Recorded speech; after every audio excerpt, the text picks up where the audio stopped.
Last night, the World Series came to Cleveland for Game 3. The fans who packed it at Jacobs Field would witness one of the coldest and longest games in the history of what is called the Fall Classic. It lasted well into the early hours of the morning. A battle between the Marlins, the Indians, and the elements.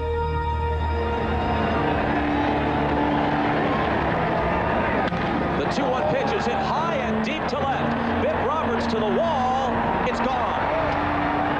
After falling behind early, the Indians battled back, thanks to some sloppy Florida defense.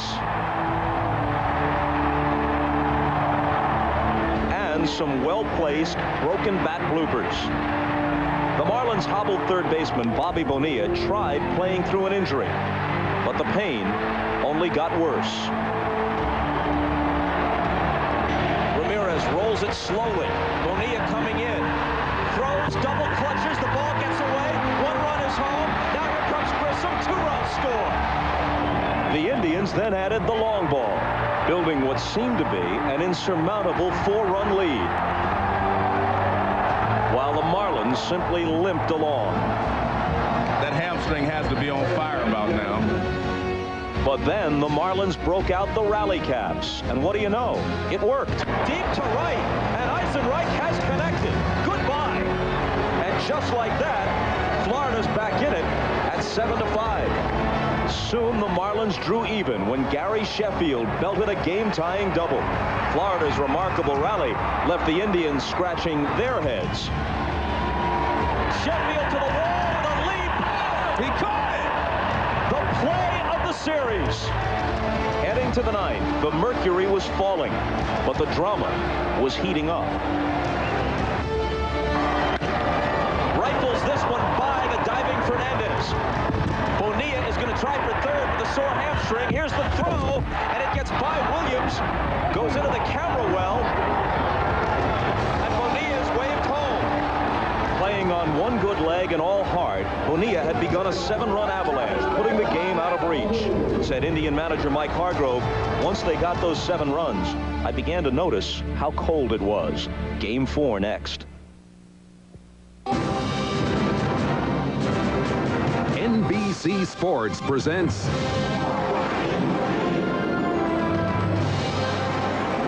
the 1997 World Series.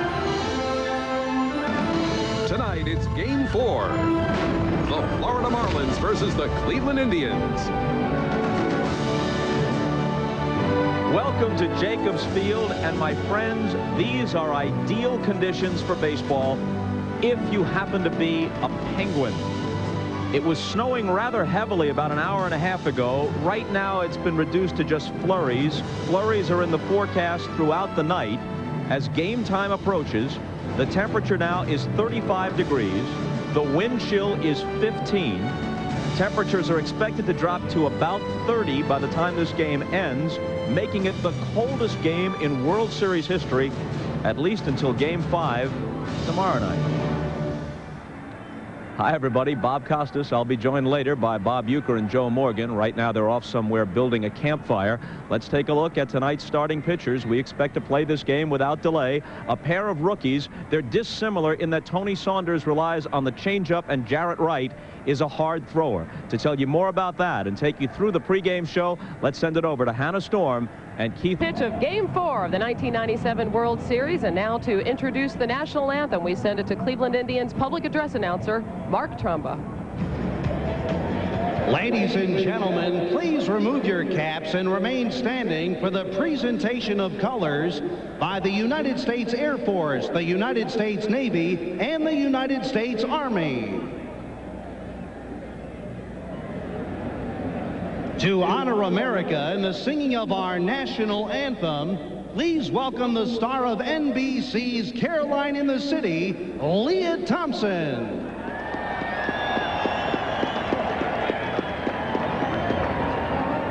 Say, can you see by the dawn's early light what so proudly we hailed at the twilight's last gleaming, whose broad stripes and bright stars through the perilous fight, o'er the ramparts we watched were so gallantly streaming, and the rockets' red glare, their bombs bursting in air, gave proof through the night that our flag was still there. Oh, say does that star-spangled banner yet wave o'er the land of the free and the home of the brave?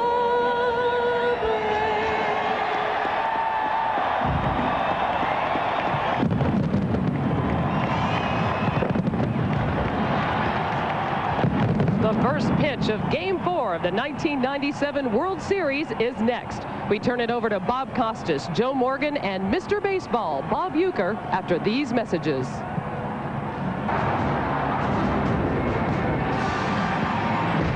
Sellout crowd, of course, at Jacobs Field. These hardy folks undaunted by the possibility of snow and the reality of 35-degree temperatures at game time. And here they are, Mr. Baseball, Bob Uecker, Hall of Famer Joe Morgan. Joe, you played in the cold before. You played in the cold in the World Series before. Well, you're right, Bob. To date, I played in the coldest World Series game ever, and my recollection of that day was very cold before the ball game, and I felt cold. But once the game started, I did not feel like it was a cold night. And I talked to Jim Thome and Matt Williams today, and both of them had the same kind of feeling. They said before the game they felt like it was going to be very cold. Once it started, they did not have any problems. In fact, Matt Williams said he has played in much colder weather in San Francisco because of the wind. And it wasn't that cold anyway because Matty Allou's son, I should say Moises Alou, didn't even wear any gloves. Of course, he struck out 3 times, went 0 for 5, so if he has gloves on tonight, we'll know it's cold out there. All right, now to the starting pitchers. Each is a rookie, Tony Saunders and Jarrett Wright, but beyond their being rookies, very few similarities. Quite a contrast in tonight's starting pitchers, Bob. One, Tony Saunders of the Florida Marlins is an off-speed pitcher. They say his best pitch, a change of pace. If he features a change of pace, it better be a good one. On the other side, it's Jarrett Wright, a power-throwing right-hander, fastball in the 90s, good curve, changeup to go along with it. They have faced each other before in the Arizona Fall League, with Tony Saunders besting Jarrett Wright. And I'll guarantee you one thing, it's a lot warmer in Arizona in December than it is in Cleveland in October. Let's check in with Jim Gray. You're right about that, Bob. As for the field conditions, well, down here, it's going to be very, very slick because the snow is just staying on the surface. It's not going down into the ground. I spoke to several players on both teams. They expect that some of the ground balls tonight are going to skip instead of bounce. Out in the outfielders are very concerned because they feel as though if they have to track down a fly ball that they could slip and fall. Now, as for Mike Hargrove and the Indians, he met with his team last night at 1:15 a.m. He told them, hey, guys, get rid of this feeling right now. Don't dwell on last night's game. Don't think about it anymore. There's nothing of any good that can come out of it. I'm very disappointed. I know you're very disappointed. But let's move on and let's not let this multiply. He then went on to tell him today that this is the most important game of the series. He said it's not insurmountable and it won't be impossible, but to go down 3-1 against the Florida Marlins would be very difficult to come back. Bob? Jim, thanks, and here is the Florida lineup. And it's identical to last night. Sent out against 21-year-old Jarrett Wright.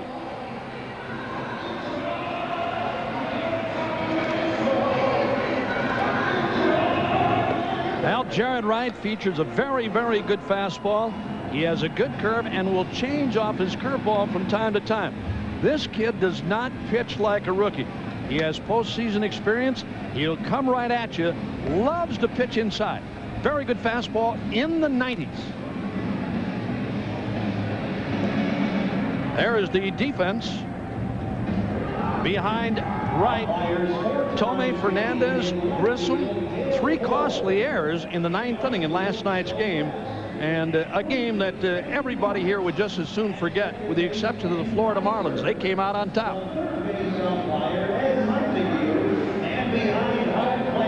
Well, Moises Alou in a different position tonight. He's got gloves and a hot water bottle on, so maybe it is colder tonight. But after 3 strikeouts last night, I thought he might make a change. Jarrett Wright, the 21-year-old Californian, began the year at Akron, their AA affiliate, then on to AAA Buffalo before coming up to the big club in June. 8-3 in the regular season, 2-0 in the postseason. The 6.28 ERA is a little bit misleading. As Devon White takes a ball, he pitched well in his first 2 outings in the postseason, then was roughed up his last time out 10 days ago against Baltimore. A called strike. So as you see, he pitched well in 2 games against the Yankees, including the Game 5 clincher before the Orioles got to him. He throws that one past Devon White. Well, his first 3 fastballs in this game, 96, 95, and 94 miles per hour. His 1-2 pitch is fouled off. Mike Hargrove's concern is a very practical one. Between the minors, the majors, and the postseason, Jarrett Wright has thrown 203 innings this year. Combined, he pitched 230 in the previous 2 seasons. And Hargrove is concerned about overwork.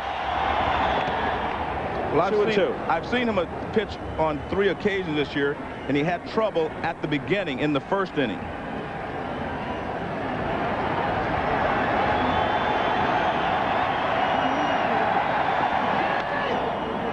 Still 2-2, and as Hargrove put it, he felt, especially after his last outing against Baltimore, that maybe Jarrett Wright was getting near the empty level in terms of his gas tank. Well, it wasn't the velocity, but it was the hop, the late movement he was missing in the last couple of starts. His 2-2 pitch. They check at third, and he's punched out. Wow. Ed Montague says he went around. Here it is again, this check swing by Devon White. Eddie Montague, the third base umpire, made the call. And again, it looked from that angle like White went around too far. There it is again. And Montague saw it as a strikeout. Here's the one you can really tell on. And he did. White shaking his head in disagreement, but the replay backs up Montague. Greg Kosk from the American League has the plate. We'll give you the rest of the umpires in a moment. Edgar Renteria takes ball 1. Randy Marsh is at first. Ken Kaiser is at second. Montague, as we've mentioned, at third. Joe West, who had the plate last night, has the right field line in this game, and Dale Ford on the left field line.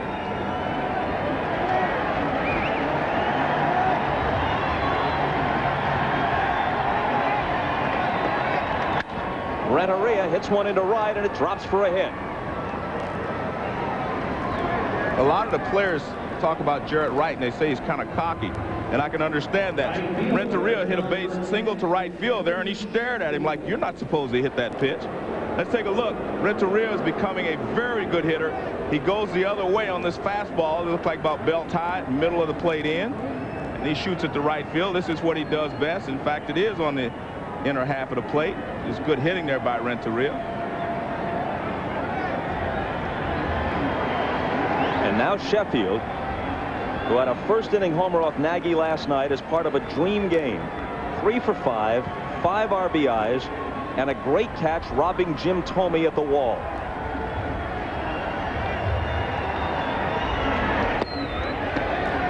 Ball 1. Here's the pitch he hit out. Low fastball. Low fastball. They hit it against the wind and drilled it over the left field wall.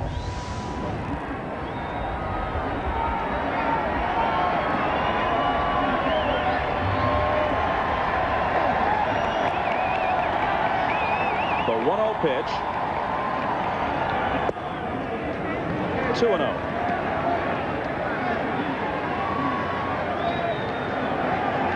Well, he got off to a slow start, but he's been building, and last night he had that big night, so we'll have to see how he goes from here. But I tell you what, you said Jarrett Wright doesn't pitch like a rookie. That's true, so he's been very careful with Gary Sheffield on these first 2 pitches. As everyone has in this postseason. 3-0. He's walked 16 times between the division series against the Giants, the LCS against the Braves, and through the first 3 games of this World Series against Cleveland. One thing for sure tonight, the Marlins aren't going to have to run up on anything against this guy. Know that. He could have a green light on 3-0. He walks him on 4 pitches. Well, we said he doesn't pitch like a rookie, so he doesn't make any rookie mistakes. Down to Sheffield, away and down, and the 4th ball is going to be down as well. He said if you're going to hit it, you're not going to get it in the air. He's trying to make him hit something on the ground. And now Bonilla, playing through clenched teeth, struggling with that strained hamstring. The runners go on the first pitch, and he fouls it off. Well, Jim Leland told us last night and again tonight, despite the fact that it is cold and colder tonight, he's still going to try to move runners. He'll play hit and run. He'll let them steal, despite the fact that when you sit on the bench for any given length of time, you do have a tendency, or a chance anyway, to come up with something of a pull in the leg area. Also, he's staying out of the double play there because Bonilla can't run very well.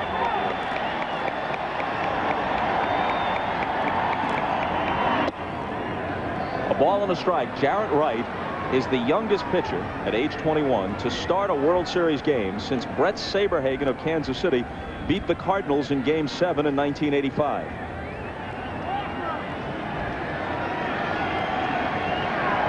His 1-1 pitch. Ripped foul.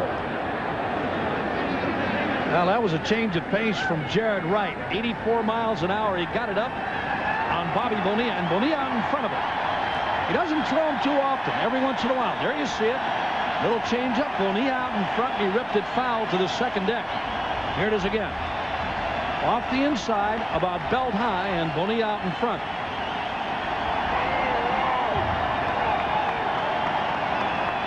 The 1-2 is bounced to second. Fernandez whirls, takes to Vizquel, on to first, double play. Bonilla unable to beat it. Slowed by the hamstring. Up come the Indians in the first. Mike Hargrove's lineup tonight should look familiar. Jim Thome has snapped out of it, so he starts against the left-hander. It is second home run in 3 games in this series last night. And here's the report we have on Tony Saunders. He has a very good changeup, and he has a good strikeout to walk ratio, meaning that he strikes out at least 2 to every walk he gives up, and he does not give up a lot of hits in a row. He will not give up many hits in 1 inning. And Charles Johnson won his 3rd straight Gold Glove. That was announced today, the Gold Glove winners in the National League. He is now has 3 in a row. Talk about a foregone conclusion. He didn't make an error all year and had only 1 pass ball. Strike 1 to Bip Roberts. Saunders was 4-6 this year. And if you remove the Atlanta Braves from the equation, he was 1-6. Inside against the Braves, he was 3-0, and his earned run average was under 2. In the postseason, he had a no decision against them. Against the rest of the National League, he was 1-5 with only a September victory against the Philadelphia Phillies to show for it. He's ahead of Roberts, 1-2, and strikes him out.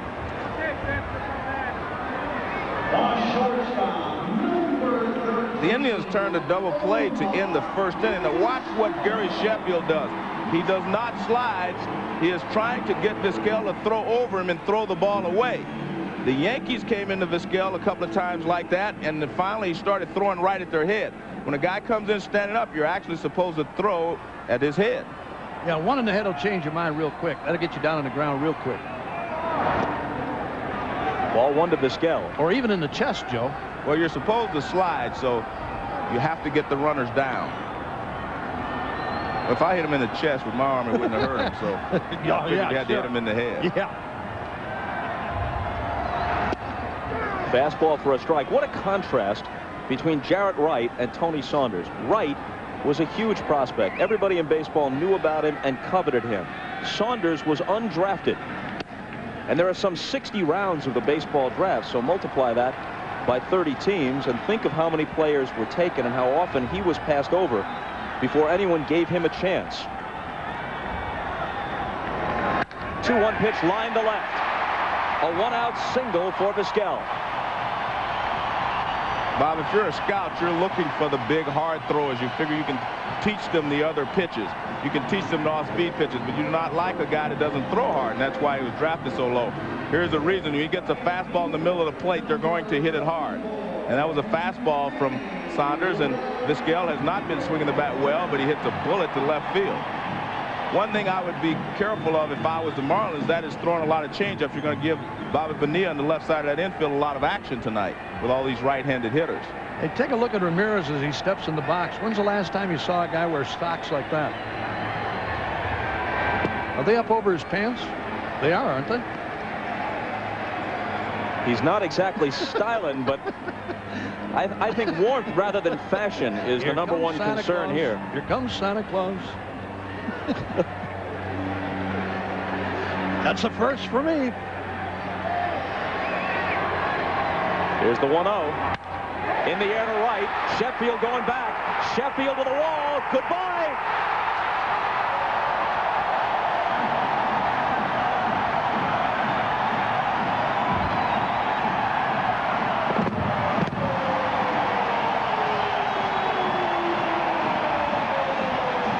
Forget about the socks. It's the way he socked that baseball that matters. Well, you know, the Indians, since they went on that little winning streak, all adopted that high style of wearing the pants. This might change the whole club again. They might all come with the socks on the outside over the pants. Here it is again. That looked like a change of pace from Saunders. And Ramirez goes the other way, and he knocked it out of here. All Sheffield could do on this one was watch it go. No chance to make a play. He made a beauty last night on a ball hit by Jim Tomey.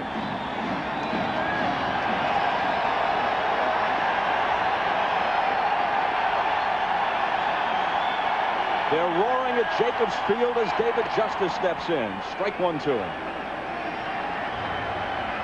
Well, Ramirez is swinging the bat very, very well in the postseason.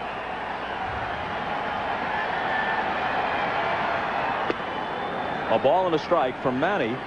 His second home run of the World Series. His fourth home run of this postseason. And his ninth playoff or World Series home run in just 3 years. 1-2. That shows you how good the changeup is from Saunders when he really pulls back on it. Watch this swing by David Justice. He's really fooled. Changeup now from Saunders around the outside. Now watch how far out in front Justice is on that pitch. And excuse me swing.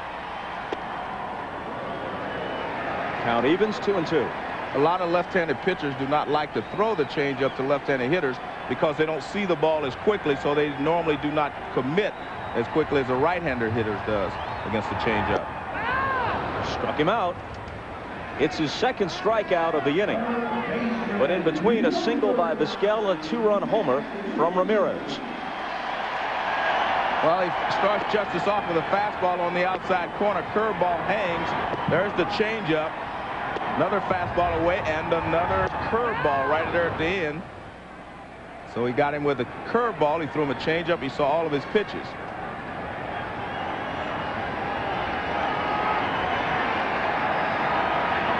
Now Matt Williams slashes one by Darren Dalton for a base hit. Dalton just could not get down in time. The ball wasn't that far from him, but he couldn't get down before the ball got to him. Sometimes a right-hander hitting the ball to the right side, you don't pick it up as quickly. Watch how close this ball is hit to Dalton. See right there, you see he didn't move, and he did not get the glove down in time.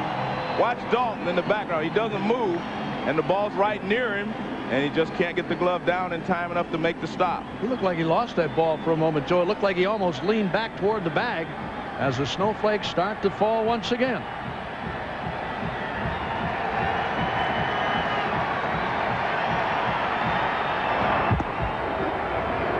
Williams back easily, but you can't ignore him.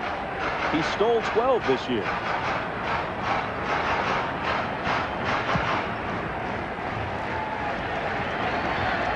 Saunders pitch to Sandy Alomar. The first another throw over.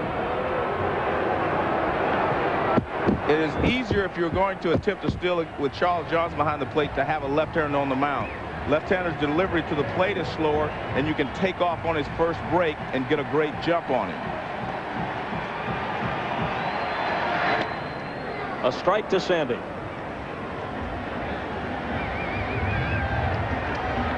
Sandy Alomar likes the ball up and over the plate. Who doesn't? Pitch him in and above the belt. If you can get inside on him, you've got a chance, but you got to be careful in there. Anything away, he'll go to right field, and he'll go that way with power from time to time. The last entry said change speeds on him. When he's right, that's what Saunders does best.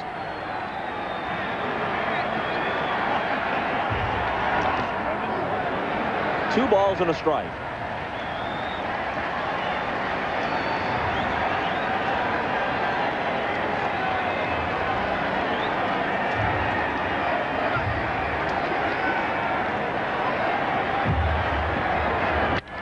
A liner for a hit. Toward the gap. If it gets through, a run might score. On his way to third is Williams. Newman's waving him home. Could be close on Renteria's throw. Safe.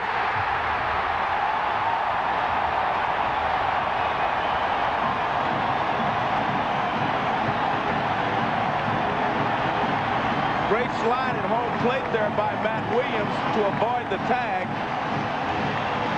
He throws an off-speed pitch out over the plate. Alomar rips it in the gap. Now, he did everything almost correct here. Watch Devon White. He will get the ball back to Renteria, but he has to move to catch it. See, he has to turn the wrong way. Now he loses his perspective on the plate, and he throws up the line just enough that Matt Williams can make the slide and avoid the tag. That's a beautiful slide there by Matt Williams.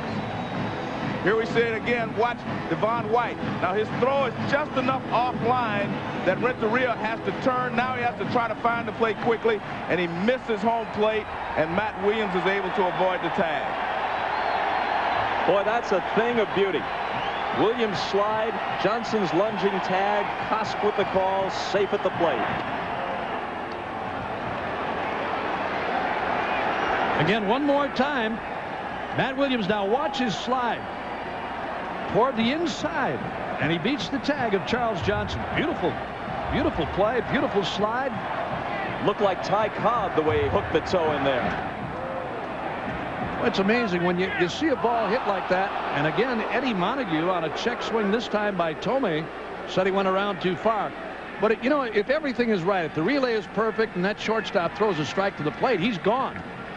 But again, Williams as the runner, Joe, and you know this, if you see that catcher move a little bit up the line, you know you've got to go to the inside part of the plate, and he did with a nice hook slide.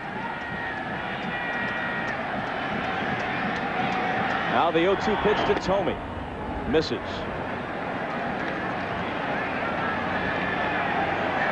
There you see it. There's what I'm talking about. Inside he goes with that little hook slide on Charles Johnson. He almost got it. Just out of reach. Good piece of coaching by Jeff Newman at third, too.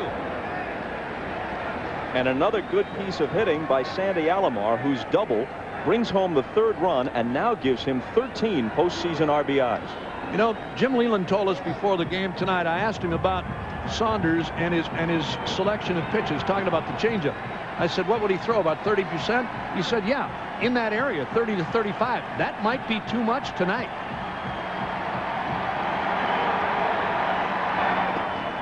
2-2.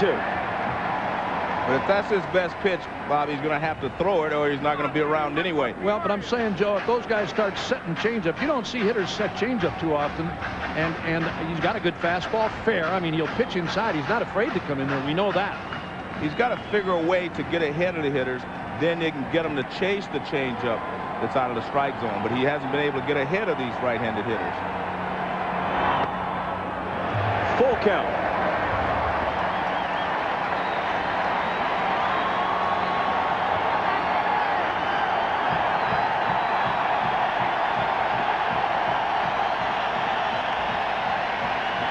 Fernandez is on deck.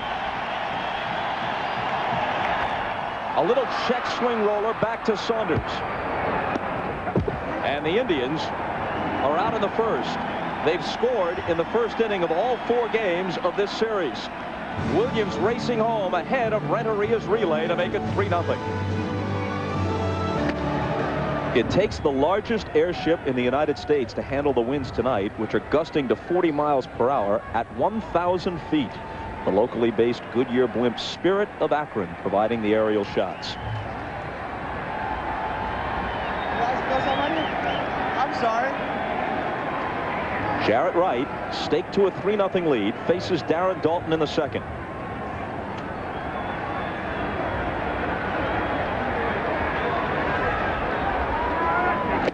And starts him with a strike. Well, in talking about Jarrett Wright before the game tonight, and they said from time to time over his last couple of starts, he started to show signs of weakening after 4 or 5 innings. We asked Hargrove about his pitch count tonight.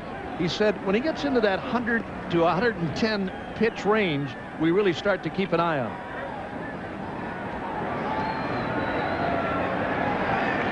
His 1-1 pitch fouled off. I'm going to say with Sandy Alomar and Jarrett Wright, in watching Alomar work, watch Alomar work with this kid, because he does have the ability to spot pitch from time to time. He can really work inside, and let's watch him here on Dalton.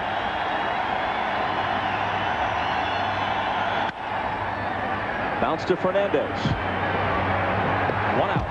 Al, he wanted an inside fastball. Looked like Wright threw him a little two-seam sinker, and Dalton beat it into the ground.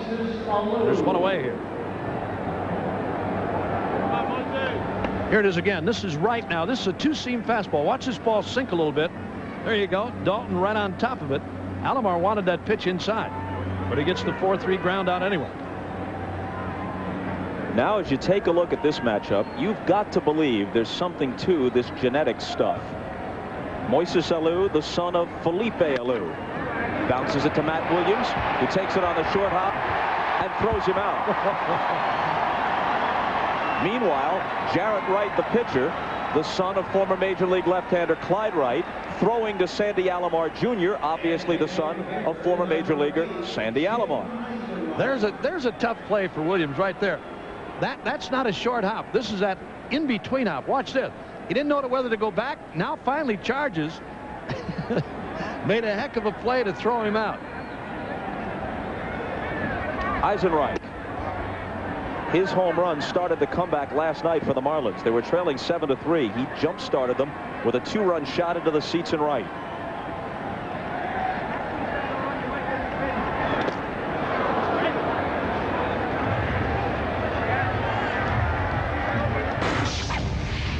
This was a big hit of the ball game as far as I'm concerned last night. Being down 7-3, and with one swing of the bat, you're back to 7-5. That got them right back in the ball game. So I thought he had the key hit of the ball game last night. 3-0. Joe, did you ever hit against Jarrett Wright's dad, Clyde Wright, the left-hander for the Angels and Brewers? I don't think so, but maybe in spring training. In there for a strike. What was Jarrett Wright's comment? All of them left-handers look alike to me. I hit against Wilbur Wright, if you want to know anything. I thought Orville was tougher. He threw sidearm. And he walks Eisenreich with 2 out in the second. Hey, Joe, I asked Eisenreich tonight. We were talking in the clubhouse tonight. I said, what are you trying to do with that ball he hit last night? I mean, he really hit that ball hard and deep into the second deck and right. He said it was a total mistake. He said, that's not me. He said, I'm an opposite field hitter back up the middle. He's a good hitter. Oh, he is. Yep. Career average well over 290. Better than 300 each of the last 4 seasons with the Phillies. And 280 this year for Florida. Almost got a piece of Charles Johnson. One of the things I've noticed so far, Jarrett Wright's a hard thrower, but they're still pulling the ball off of him. And the 3 starts I saw him make earlier this season, they were not pulling the ball after the first inning. Alomar can't find it, and Eisenreich takes second. I think Alomar is going to be charged with a pass ball here. He caught this ball and then had it pop out of his glove and then couldn't find it. This one down low and outside, but the ball that Alomar should have handled. Nope, that pitch was in the dirt. And Wright will be charged with a wild pitch. Sandy thought the ball got behind him. He did the job in knocking it down. There's Jimmy Eisenreich. And as soon as he sees Alomar can't find that ball, he lets out for second base. As a base runner, anytime you see a ball go below the knees, you should anticipate that it's going to be in the dirt, and if it's bounced away from the catcher, you can get a better jump and a quicker jump going to second base. Anything below the knees.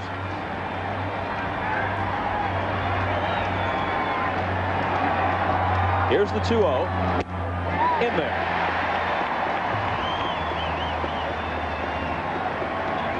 There you see the hitting chart for Charles Johnson, mostly a pull hitter.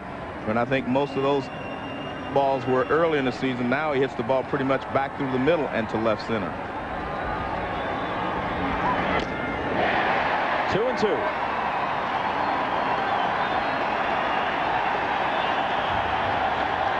Well, you got to be impressed with Jared Wright and watching him throughout this year with the Indians and mostly in postseason. I mean, when the heat was really on the Indians, the final month, the final couple of weeks, and in the postseason, I mean, this kid pitched like he'd been around for 10 years, 5 years anyway. Yep. And he gets Johnson. His second strikeout of the night. 3-0 Tribe. Chief Wahoo helping to demonstrate that there's a stiff wind blowing from left to right. Ken Kaiser demonstrating one of two things, either that it's very cold or he has been placed in the Federal Witness Protection Program.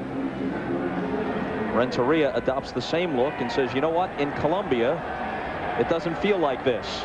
I saw Kaiser like that on the 14th of July.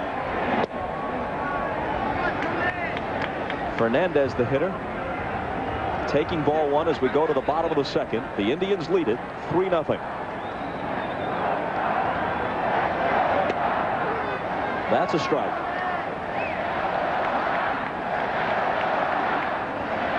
Fernandez in World Series play, which includes his tour of duty with the Blue Jays. 2-1. Saunders got both of the left-handers out, Justice and Tomey, in the first inning, but he had trouble with all the right-handers.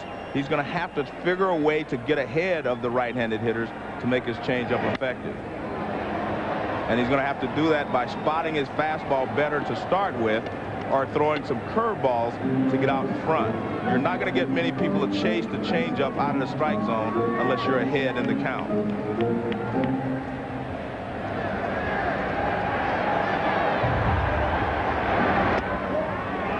Full count. Saunders says his hero has always been Tom Glavine. Does he pitch like Glavine? Well, I don't think he has as good a fastball or nearly as good a location as Glavine, but he does have a good changeup. 3-2 pitch, pop to the left side. It's Bonilla. There's an off-speed pitch on a 3-2 offering. We talked about Saunders and his ability to throw off speed when he's behind in the count. He'll do it consistently, and this time gets Fernandez on a little pop-up to Bonilla at third. The man with the highest batting average in World Series history hits ninth for Cleveland. 2 for 3 last night, actually hiked it several points to 452. You see right away Saunders trying to get the ball up on Grissom. He's been handling the low fastball and the low breaking pitches so well, they're going to try to throw the fastball up on him. And he hits it in the air to left center field. Devon White in pursuit to the track and nearly to the wall for the catch.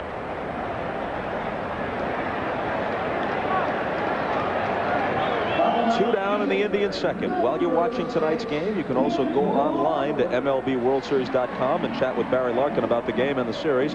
Plus, tomorrow, Mr. Baseball Bob Uecker will be online at 2 o'clock Eastern Time. Larkin now, Uecker tomorrow at MLBWorldSeries.com. Mine's all in longhand, so take your time. Just take your time. You're such a star, Ueck. They don't give you a chat room. They give you a chat suite. Well, I just, I do it in longhand. Just be patient with me. Bibb Roberts hammers one down the left field line. Big trouble if it's fair, which it is. One hop against the wall. Roberts heading for second. In with a double.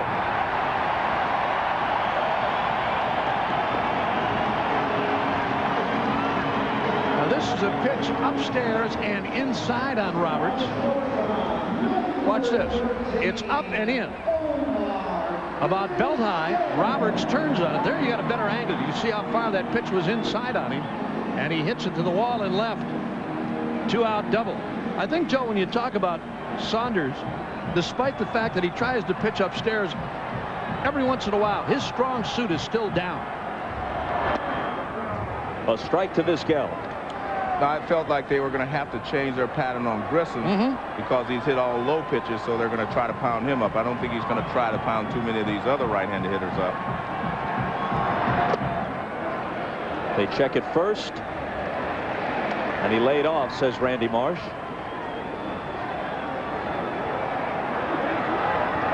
Vizquel had not been hitting since the division series against the Yankees, but he singled in the first and then rode home on Ramirez's homer. Johnson blocks it, no advance. One of the things I'm noticing about Saunders' changeup tonight is that it seems to be slow enough that they're really committing, but then are able to stop their swings. Usually you commit on a changeup, you can't stop it, but they're starting to swing and then they're all stopping, and that's so I think he needs a couple more miles an hour on that changeup. The 2-1 pitch. Hit to second. Counsell has it. Vizquel is retired, and the Indians are out in the second.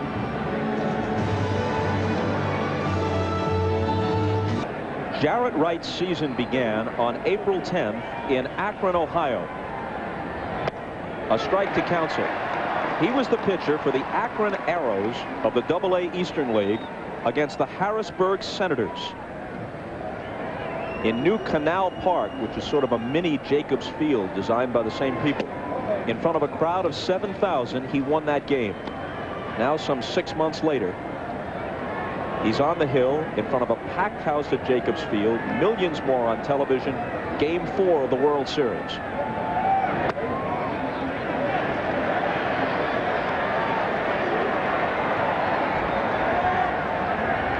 It hasn't happened often. Rookies starting for each team in a World Series game. A memorable one on that list, Righetti against Valenzuela in 1981. Well, the one that I think is most memorable is 83, Charles Hudson and Mike Boddicker, because I was playing. For the Phillies? Yeah, I don't remember the other one. Well, the result didn't please you, though. The Orioles won that series in 5. Right. Well, they also defeated Hudson in Game 2 after we had won Game 1, meaning the Phillies. There's Tony Saunders, who occasionally this year has flashed a goatee, but is clean-shaven for his World Series start. The walk to Counsell was the 3rd issued tonight by Wright. He struck out 2.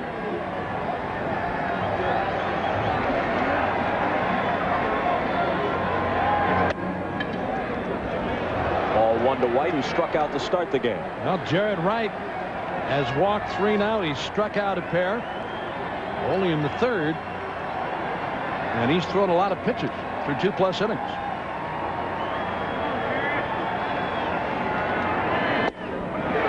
In there, 1-1.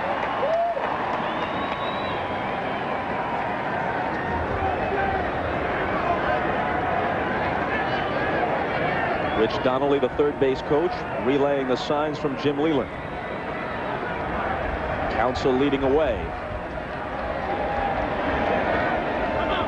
Not going. Outside, 2-1.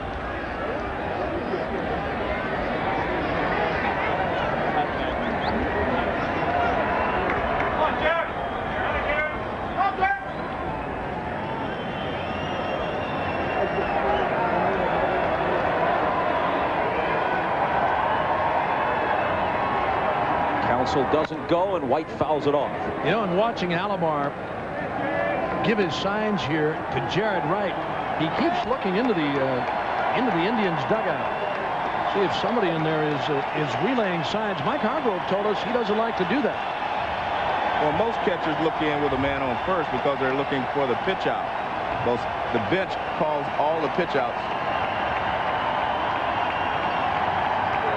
There'll be no pitch out here. I don't. You know, he did it earlier though, Joe.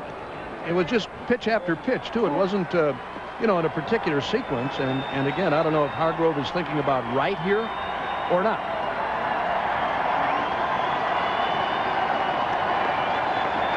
Here's the 3-2 pitch. The runner goes, and White fouls it off. Alomar took the brunt of that, it appeared. Here's his fastball now from Wright, and the swing and a foul back.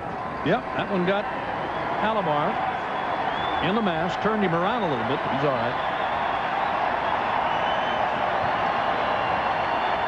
Again, Counsell takes off. White's bat is shattered on the foul ball. From a catcher's perspective, how much more difficult is it to work behind the plate on a frigid night, at least frigid by baseball standards? You know, I don't really see it being a problem. You know, you're moving all the time, you're throwing, you're up and down.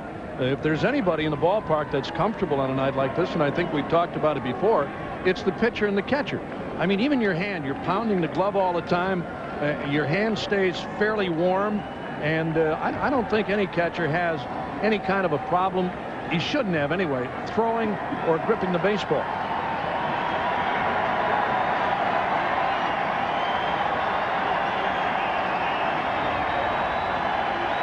Counsell edges away. Again, he breaks for second. Another foul ball. You watch Counsell when Wright starts his delivery. Counsell gets about 4 steps on him before he ever lets the ball go. Watch, there he goes. He got about 4 steps as Wright delivers.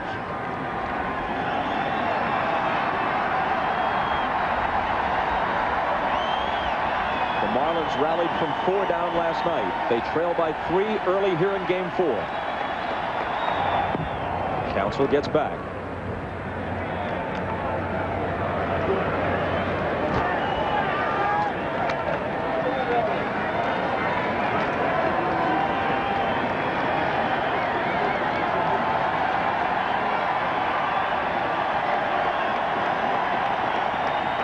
With Counsell going, White swings and misses. Alomar throws. Counsell steals it.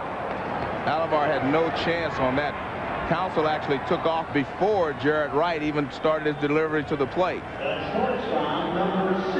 Now watch how he's running before he even starts. Look at that. He's on his way before he even moves toward the plate. And Alomar's throw is not going to get there in time. And Counsell steals it. A lot of managers will not run when they're down by 3 runs because they don't want to take themselves out of the inning. But Jim Leland says he's not going to stop running. He's going to continue to play the way he's played the entire playoffs so far. Renteria singled his first time up. There is, we are told, rabid interest in this World Series in Colombia because of the presence of Edgar Renteria. Unlike some, in fact many Latin American countries, baseball is not the #1 sport in Colombia. Soccer is.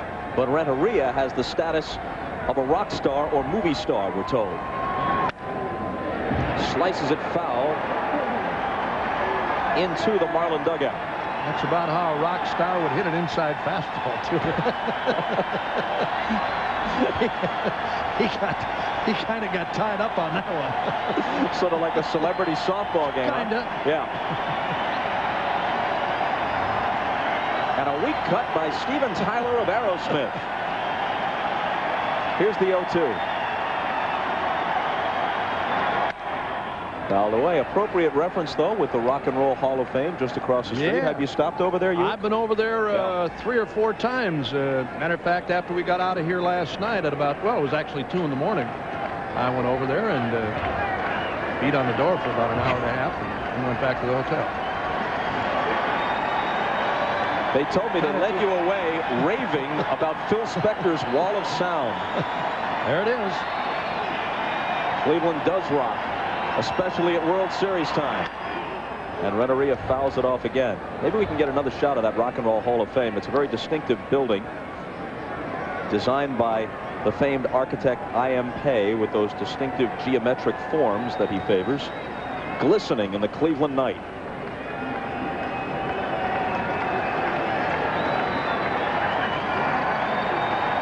50 pitches already for Jarrett Wright, and he's in the 3rd inning.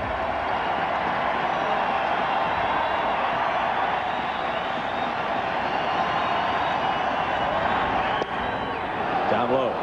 Joe, you've talked about Renneria a number of times during the postseason, and the more you watch this kid, the more impressed you are. I mean, with his ability to try and take a pitch to right field, every once in a while the pull, but those pitches that he's fouling off are pretty tough pitches and trying to go the other way. 1-2 pitch. Reaches for it, rolls it to Vizquel, who charges and throws, and got it. Well, that's why Vizquel won another Gold Glove. He plays the position so well. This ball's hit right off the end of the bat, and he's moving, so Vizquel has a tough play. Charges, and he sees he has time. He takes a couple extra steps and throws on the run. Vizquel fields most ground balls with one hand, and he makes the transfer in a lot of different ways to his throwing hand, but he is an excellent shortstop. With the conditions the way they are tonight, Joe, it wouldn't seem likely that he would show us that little flip and the barehanded catch that he likes to do. Counsell moved to 3rd on the play. Now Sheffield with 2 out. He walked in the 1st. Jammed him, and he rolls it foul. Let's take a look at the comparison of the two shortstops. We think both of them are very fine players. Omar Vizquel, I mean, he does it with a little flash. Watch how he flips the ball. This is the transfer. Look at that. I mean, he has fun out there playing the game, which is the way you're supposed to play. Edgar Renneria, more your classic shortstop type. Watch, he gets in front of the ball, catches it with 2 hands, and makes the throw. Back live, a ball inside to Sheffield, 1-1.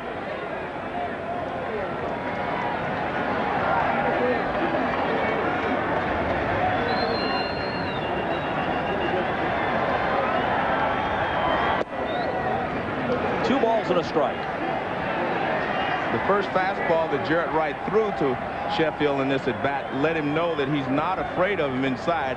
He came inside. He actually jammed Sheffield, but I think Sheffield in his own mind knows that they're not going to fool around inside too often with him.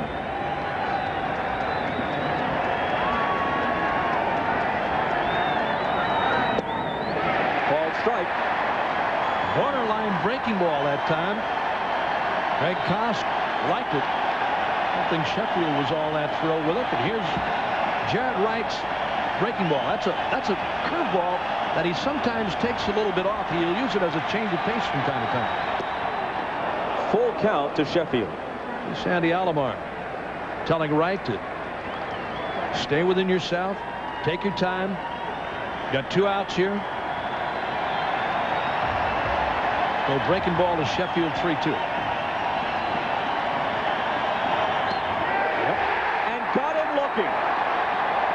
Backdoored him and caught him on the inside corner.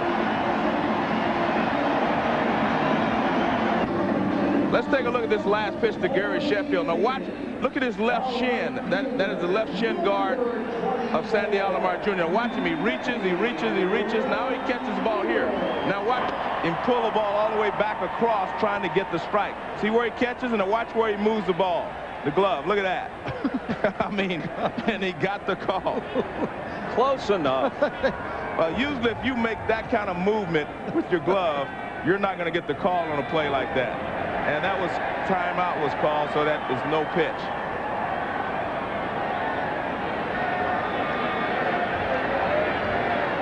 You can't pull a pitch in Not that much far. farther than that, I'll tell you that. I mean, he was almost a full circle. Mm-hmm. No, it's rare sometimes when an umpire gives you that kind of a pitch. I mean, everybody in the ballpark can see you pull the pitch in toward the plate. Greg Kosk liked it. It's over. The 0-1 to Ramirez. He homered to the opposite field his first time up with a man aboard.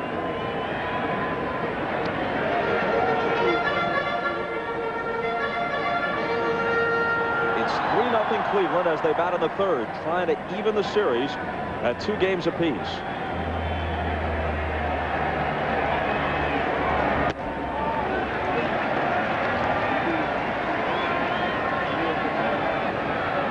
The Marlins trying to win the World Series in just the 5th year of their existence. The Indians trying to win for the first time since 1948. This is just their 3rd World Series appearance since then.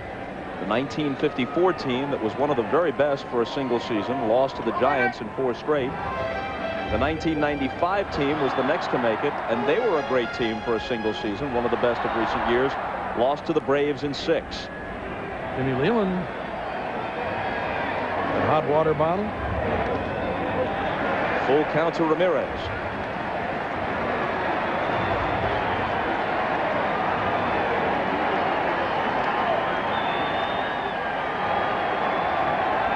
David Justice on deck. And a leadoff walk.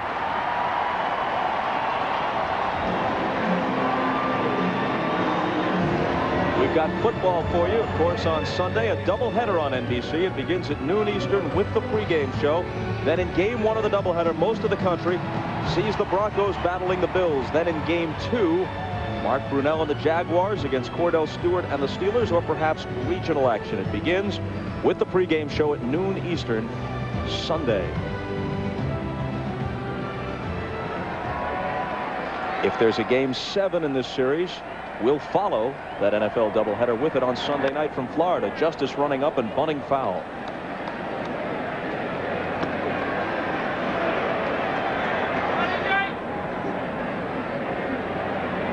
Mike Hargrove to Jeff Newman, and Jeff Newman now to the runner Ramirez at first. David Justice knows what's going on, making sure Manny Ramirez, who's setting a new fashion trend for baseball, with those socks tonight.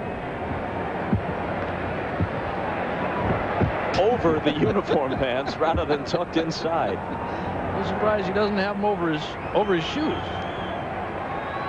That would have really done the job. Up and in. Let's listen to what Dave Nelson had to say on the lines at first after the foul ball. David. Huh. First time I've seen him bunt all year. Huh. Nelson just talking to himself since there was no one in the vicinity. You do that on the street, and people might look at you funny, but you're allowed to do that in the first base coach's box. Well, the reason that he was surprised is because he has that big hole on the right side, and if he shoots it through there, Ramirez can go to third. You can get first and third instead of first and second with a bunt. A wild pickoff, and Ramirez is on his way to second.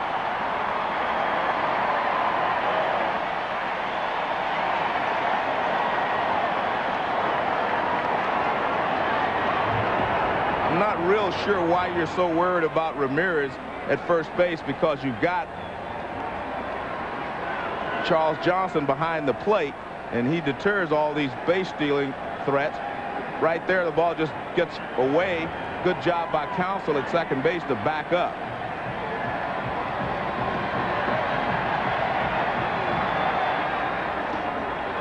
Two and two. That's the first error tonight. The teams combined for 6 last night. There were also 17 walks. It was a World Series game, and it was interesting and in a sense memorable, but it wasn't exactly a fall classic. It was a fallen classic.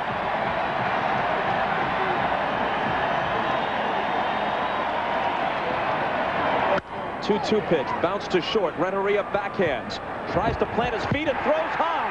There's the second error. Into the dugout it goes, and it's a 2-base advance for the runner Ramirez, while the hitter Justice will be placed at second. Well, this was a tough play, but watch his back foot slips from under him, so his arm goes under the ball instead of getting on top of it. Justice couldn't pull the ball as he was trying to do, but watch Renteria. Once he catches it, now he tries to plant himself. See his right foot slip, and he can't get on top of the ball, and that's why the ball sailed on him. So Ramirez scores on the play to make it 4-0. See the back foot slip? You can't make a throw from shortstop if your back foot slides from under you like that. Well, there's the Indians dugout. Yep. That'll add another one, and Jim Leland out there now talking with Saunders. I would imagine, hey, telling Tony Saunders, hey, come on now. You know, this thing is not over. A long way to go. You're down 4, but don't give them any more. Don't give them any more than they're going to get themselves. Not totally his fault on that play by Rennery, and I'm sure that's what Leland said. Hey, you know, don't let that bother you. Stay in there. We'll get back in this one for you.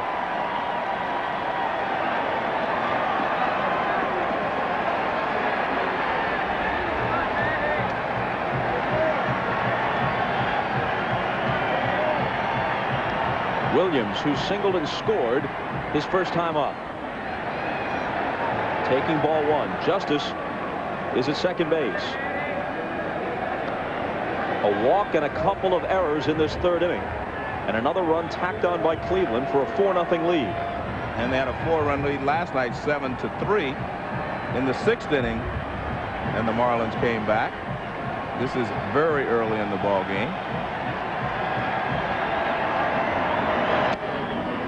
2-0.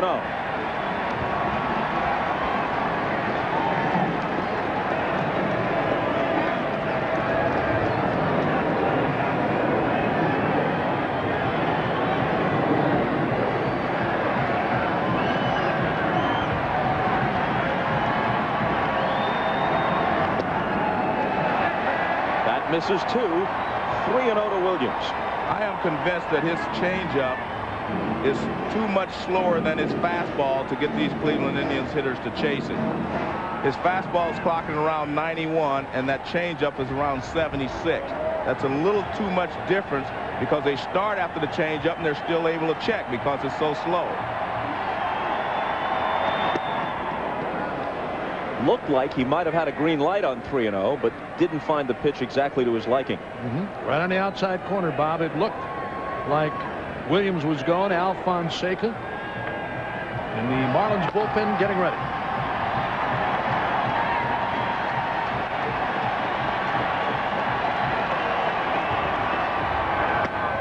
Ball 4.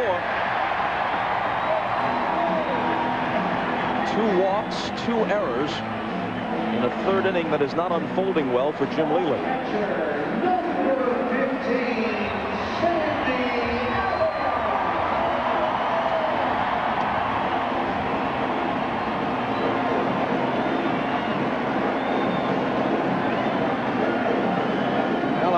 Chatting with Jeff Newman to make sure they're on the same page here. And if Alomar is going to be sent up there in a sacrifice situation, they're up 4-0. Bobby Bonilla playing him very shallow at 3rd. Now drops back even with the bag. Chant of Sandy, Sandy for Alomar, who doubled home a run his first time up.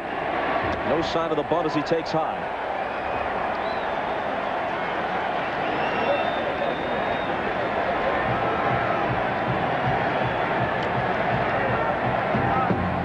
The way he's beating on that thing, you got to believe there's a picture of Art Modell on it.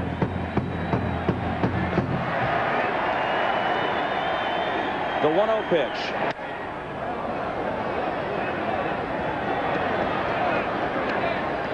A lot of folks we've talked to, just baseball fans in Cleveland, say that although this year's team, which won 86 games, is not as good perhaps as the 1995 team that won 100, they feel more fondness for it and more attachment to it, and part of the reason is that the Browns abandoned this city, and the Indians therefore mean that much more. 2-1. Well, they've got the weather for it. Now all they need is a football team. He'll be here. This city, Bob, has really been turned on by the Indians over the last couple of years. I mean, coming in here with this great new facility and everything that's happened with the Indians, it's been great for Cleveland. The 2-1. 3 balls and a strike. Well, Jeff Newman now sending signs. Alomar stepping out to check Newman for signs. He never turned around and looked at Alomar.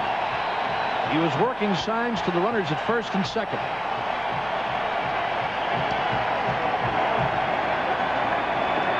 The 3-1 pitch is hit through the hole on the right side. Justice being waved home by Newman. Sheffield's throw is cut off by Dalton. It's 5-0.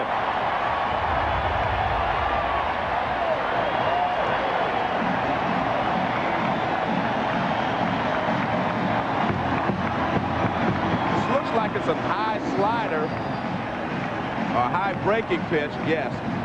And it stays up there, and Alomar just fights it off to the right side, and he finds a hole on the right side. No chance for Sheffield to throw him out at the plate. So that's a high slider that doesn't do very much at all, and he just finds the hole on the right side. And Sheffield's throw cut off.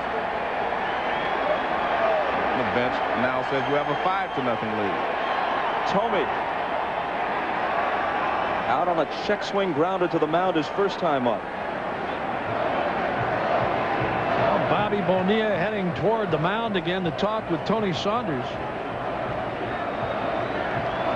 Trying to settle him down. 5-0. A couple of costly errors. One of his own doing. Saunders has thrown a lot of pitches. Through 2+. Still nobody out.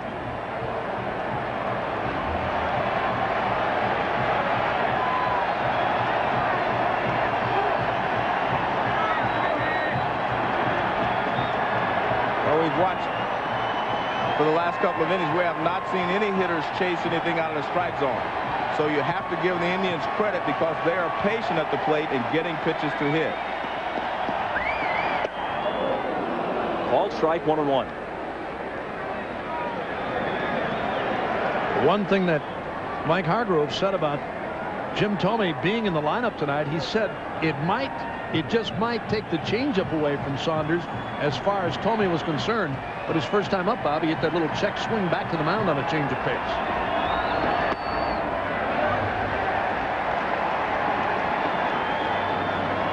Two balls and a strike to Tomey, who hit 40 home runs and drove in 102 despite a September slump. 2 homers in this World Series. 2 balls and 2 strikes. Well, in game 1, he took a drive and hit it over the left field wall at Pro Players Park for his first home run in this series. And in game 3, he pulls this ball to right field and deep for his second home run. That was a line drive right over the right field wall. And of course, he had a long drive taken away from him by Sheffield.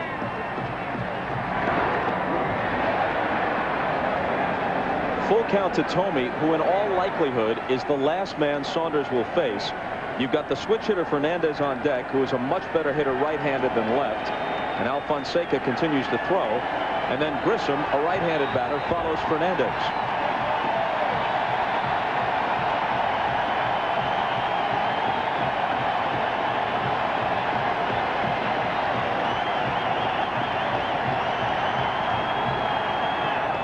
Walked him.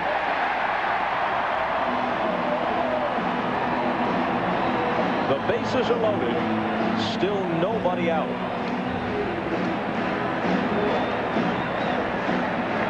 Second baseman, number 1, Tony Fernandez. Harry Rothschild talking with the bullpen to make sure everything is ready out there. Jim Leland has already made the move. And a pitching change for the Marlins. We'll be back to Cleveland. Well, there's no disputing that, at least not for baseball. It's been a lot colder than this at Browns games in the wintertime, but this is, by the opening pitch temperature, the coldest game in World Series history, and temperatures are expected to plummet down near 30 degrees before the game ends. Alfonseca out of the bullpen. Fernandez from the left side. Fouls it back. You know, for whatever reason, it doesn't feel that that cold tonight in difference to last night, Bob. There's the temperatures that you were talking about. And tonight, 35 degrees. Joe's big game at 39.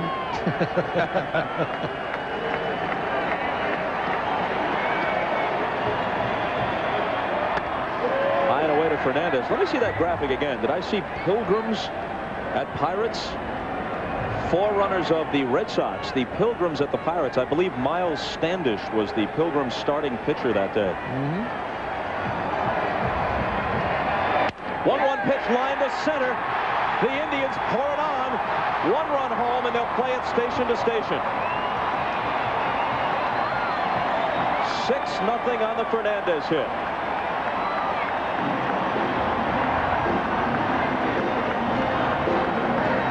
Well, he breaks the bat of Tony Fernandez, but Fernandez gets the job done. You can hear the bat break, and Fernandez thinks he got enough of it to get it over there. He's saying, go, go, go. He was telling everybody that that ball was going to drop in because he knew he didn't hit it hard enough to reach the outfielder. But only 1 run can score. Well, I don't think Alomar would have scored on that ball, Joe. White got to it in a hurry. Newman held him at third. Now Grissom. Marquise pinned Devon White to the wall in left center field to haul in his drive back in the second inning, so he's 0 for 1.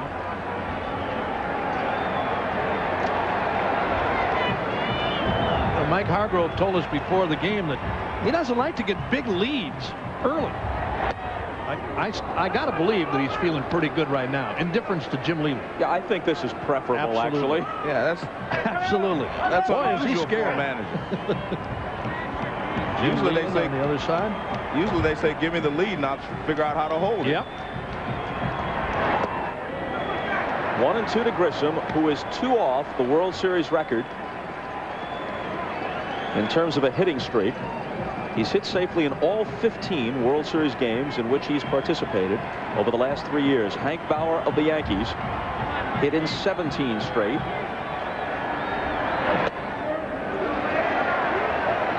Two and two. Last night, Grissom moved past the great Clemente and into second place behind Bauer.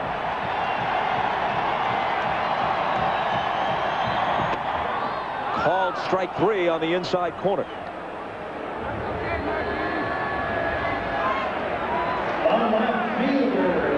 Well, let's take a look at these pitches. Fastball sinker in. Fastball up. Slider away. Another slider away, and then a fastball back on the inside corner.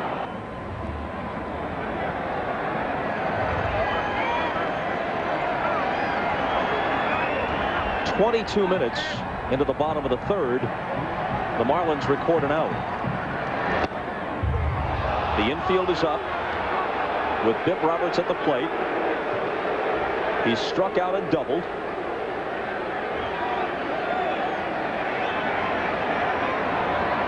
Given Bip's speed, especially from the left side, they figure even with the bases loaded, their best chance if they field a ground ball is just to come home for the force rather than trying to turn 2.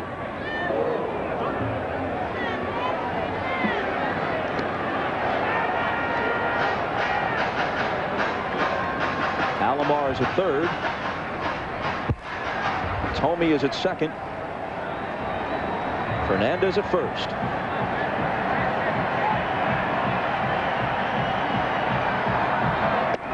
Called strike 3. Johnson set up outside, and that's where Alfonseca put it. Well, again, here's the pitch sequence. Breaking ball off the outside. Roberts hits this one foul, and then a fastball right on the outside corner. Alfonseca agreed with the call. You see him pump up that right arm? Roberts didn't think so. He thought the pitch was outside. Now Vizquel, the 9th man to bat in the inning. Cuts and misses. Little off-speed pitch that time. He took something off a slider, and watched Vizquel chase it down low and inside.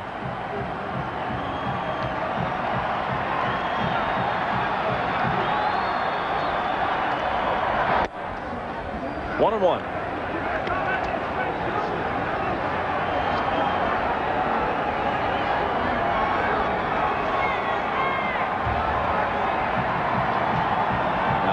Steps out. Alfonseca is 25 years old. He's from the Dominican Republic. He was 1-3 this season. That'll make the seats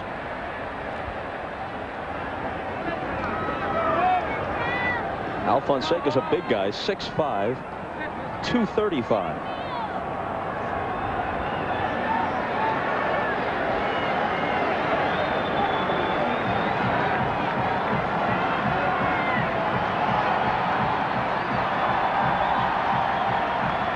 Remember, both of these teams had to use virtually their entire bullpens last night. Rolled foul in a 14-11 game. Both managers said that everybody was available tonight. No problems. Well, the problem is he's trailing 6-0. There's his problem. But he said everybody could pitch.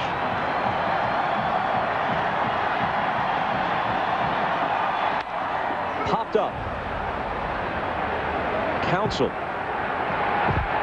The Indians score 3 and leave 3. After 3, 6-0 home team.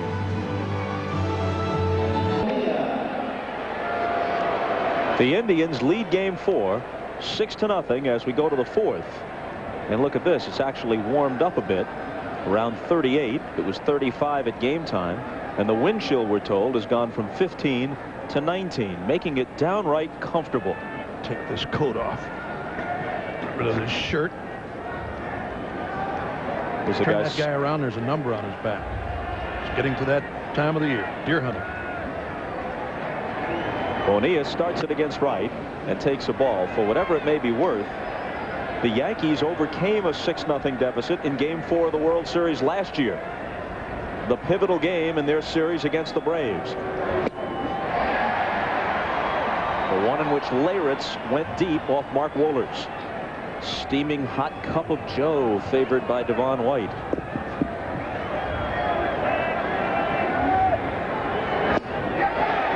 One and 2.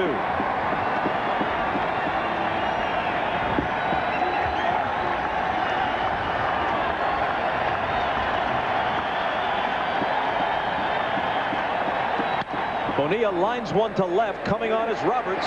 He's there.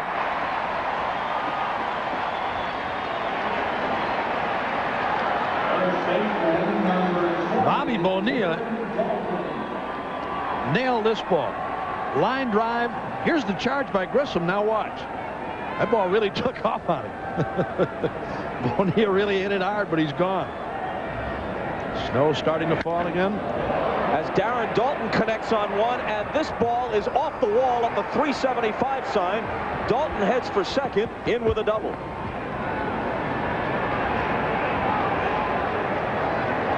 So on consecutive pitches, Bonilla and Daulton hit the ball very hard. Two balls hit very hard, as you said, Bob. This last one by Daulton doubles off the wall in right.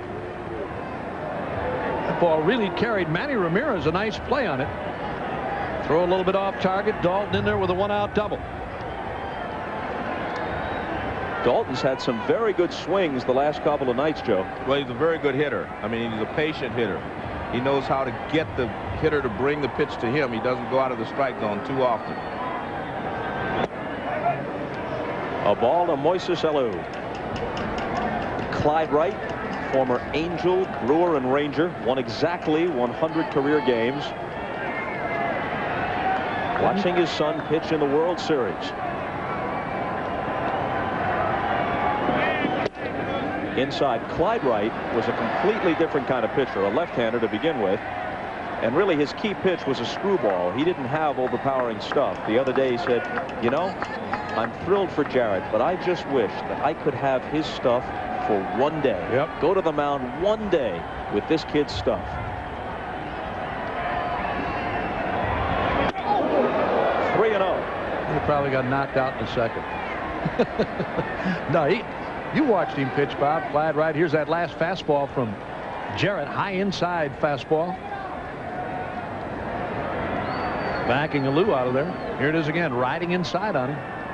But Wright, the screwball, curveball, little sinking fastball. Talking about Clyde. And Alou walks on 4 pitches.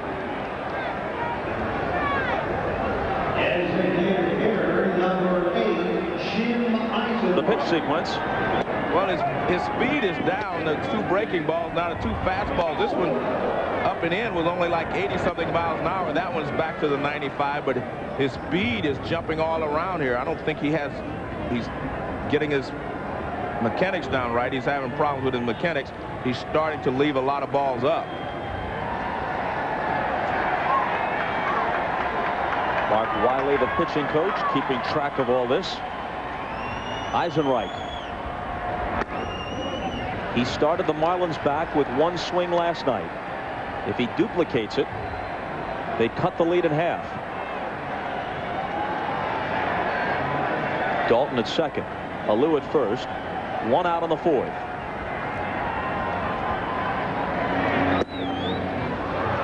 And he falls behind 2-0. Well, last night when we featured the DH for the first time, David Justice was the guy that would have gotten the nod because of what he's done all year. He hit .335 with 14 home runs.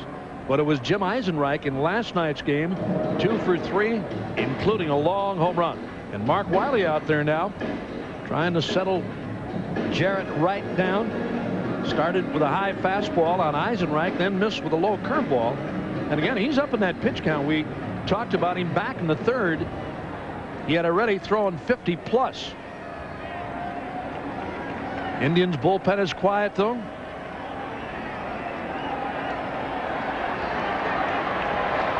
Nothing going on out there now. And the 2-0 pitch to Eisenreich. Jim is, of course, used to the DH role.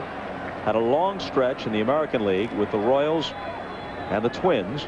Started his career with Minnesota back in 1982. The last pitch hit 95 on the clock. This ball is hit hard and by the diving Williams for a base hit. Dalton being waved home. Roberts has no play on him. It's 6-1. Well, the comparison between the two DHs, in my opinion, should be between Jim Eisenreich and Fernandez. Those are the two new bats in the lineups. And that battle has clearly been won by Eisenreich, who had a home run last night. Now he drives in a run. Pitches up and out over the plate, and he slashes it past Matt Williams. Matt Williams can't get there. He makes a dive. And Dalton scores easily. Bip Roberts has an infielder's arm and not an outfielder's arm. So Dalton is able to score easily. Here's Charles Johnson. Up and in. It's good to see Jim Eisenreich doing well at age 38. One of the nicest guys in the game. You'll recall when he first broke in, his episodes of involuntary twitching were soon diagnosed as Tourette's syndrome, a neurological disorder. He was on the voluntary retired list several times, actually out of baseball between '84 and '86 before returning in 1987 with Kansas City. 1-0 pitch rolled to the hole. Vizquel gets the force at second, on to first, not in time. But just to get one was something on that play. Well, we talked about how good a player Vizquel is, and we mentioned he just won another Gold Glove. This ball is hit, jams Johnson. It's hit in the hole. Now watch how quickly he gets the ball at second base. He leaps in the air so he can get something on the throw. Perfect throw to Fernandez. Then he tries to complete it using nothing but his arm because he was a shortstop. He has a good arm, but you can't turn it in this situation. Nice play, though, by Vizquel to get the runner at second base, Eisenreich, but they can't get Johnson at first. So now 2 outs. Runners at first and third for Counsell.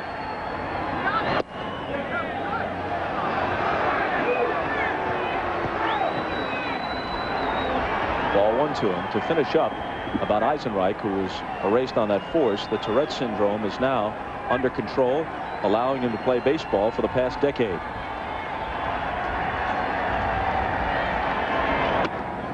Two 2-0. Mike Hargrove talked about Craig Counsell tonight. He said the scouting report that he had read and heard about, as far as Counsell goes, a guy that hits the ball the other way, back up the middle. He said this guy is more of a pull hitter than I was led to believe, and we've seen that from Counsell in the postseason. He lines the 2-0 pitch to center. Grissom started in, goes back, and has it. They get on the board, but they strand 2 and trail it 6-1. To find out about the 72-year history of Goodyear blimps covering the nation's top sporting events, you can click on www.goodyear.com. Ramirez swings on the first pitch in the bottom of the 4th, and Edgar Renteria throws him out.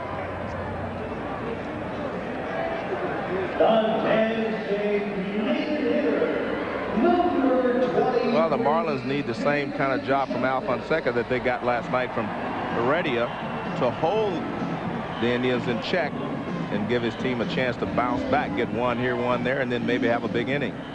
So it's up to him to keep this score at least 6-1 in this half inning. The Marlins actually hit the ball very hard in the last inning off of Jared Wright, a couple of line drive outs, and they did score 1 run.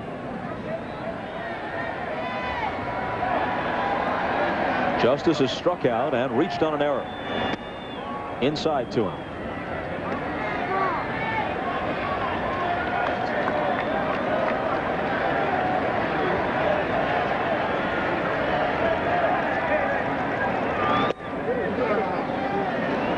Al Fonseca in relief of Tony Saunders, who in 2 innings plus allowed 7 hits, walked 3,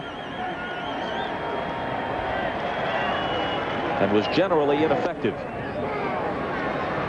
Well, he threw a fastball to Justice, breaking ball, and now a change of pace. They were behind the ball in 2 strikes.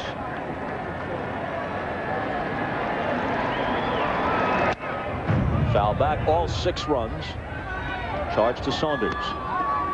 You know, one of these times when they start to work inside or try to go inside on Justice, he gets around in there so very quickly. And he's going to go hard and deep to right. 2-2.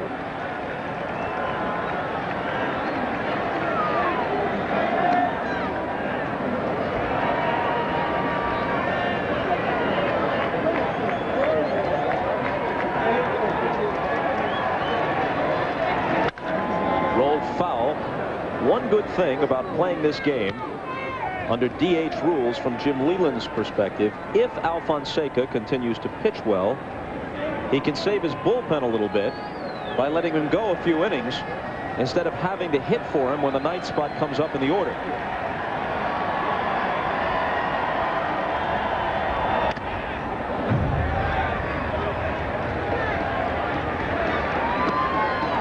You know, a lot of catchers today have gone to that hockey style mask. In tonight's game, both Alomar and Johnson used the standard catcher's mask.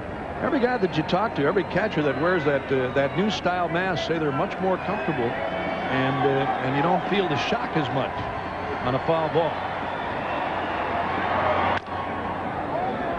And there's another one. Still 2-2. It was the first guy that Charlie O'Brien, I believe, was the first catcher that tried that hockey style mask, goalie's mask, and he really liked it.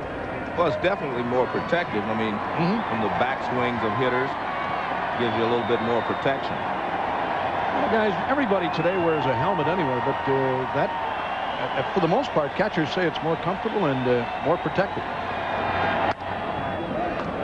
And Justice continues to battle Al Fonseca. I remember catching 4 or 5 innings without a mask. Boy, you talk about taking a chance. You gotta have quick hands, baby. I understand it was 4 or 5 innings before anyone noticed. It was 4 or 5 innings before they let me use one. The 2-2 again. Foul ball again.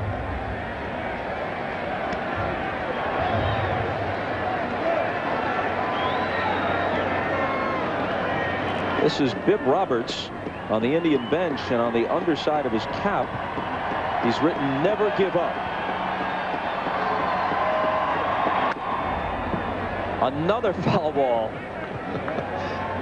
You talk about a jam job that time.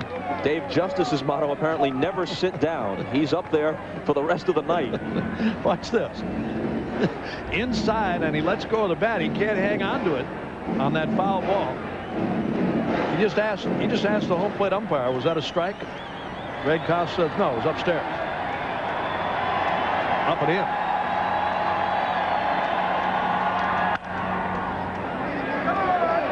yet again. Well, he's making Al Fonseca work here. It's about the 6th foul ball that Justice has hit against Al Fonseca. Keep messing around in there. You better get off the inside on him. That's why Justice never has problems with left-handed pitchers. Just as well against left-handers as he does right-handers. And that's because his approach is the same. He keeps his front shoulder in, and he doesn't pull out. A lot of left-handed hitters have trouble with left-handed pitchers because they pull their front shoulder out, and they can't handle the pitches that break away. See how that front shoulder stays in there until the last moment. He's fouled 7 consecutive pitches now. Checks his swing. They check down at third. This time Ed Montague says no, he didn't go around. Full count. That looked like a split-fingered fastball from Al Fonseca. Down it goes, and Justice on a check swing, and he did. Look at David Justice take that front hand off the bat to show everybody he's in control. Yep. Yep. Not that time.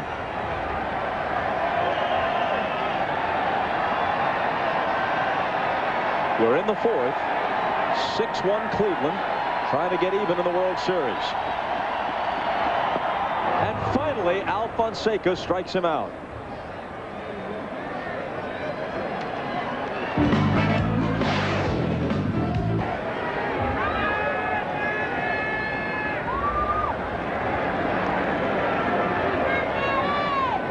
Al Fonseca has now struck out 3 since he came in the 3rd.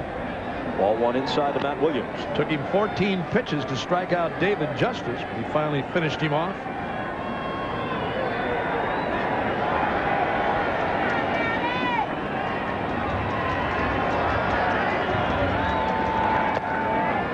Two and 0 to Matt Williams, who has singled and walked from a distance. If you didn't see Matt Williams play every day, and you just looked at his stats, you jumped to the conclusion that he was a long ball threat and nothing more. But he's a Gold Glove third baseman, and although he wouldn't win any track meets, he's a very smart base runner.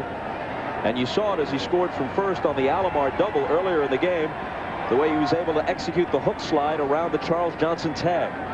Well, he's not only a good base runner, but he's a very aggressive base runner. He will take some chances out there. 3-0. This is a situation where you know that Mike Hargrove will let him swing if he wants to get a good pitch to hit, and he'll let him go.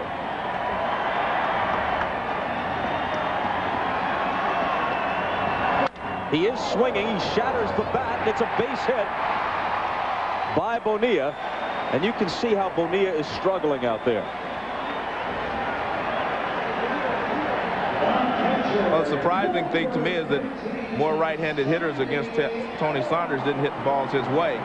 But see, Bonilla, I don't know if he saw the bat first coming towards him, and then because he got a late break on the ball and he wasn't able to get there in time. It almost looks like these bats, because of the cold weather, are becoming brittle. It didn't look like Williams hit that ball all that bad. All of these guys, most of them, the power hitters anyway, use that bat with a very, very skinny handle, and if you don't hit it right on the meat, it has a tendency to break like that. But again, this cold weather, if it's a factor or not, here it is. Watch this. Williams doesn't hit this ball on the meat. He hits it right off the end of the bat, and look at that barrel end fly down towards Bobby Bonilla, right above the hands. Now the 0-1 to Alomar with Williams running, and here's a high drive, but foul.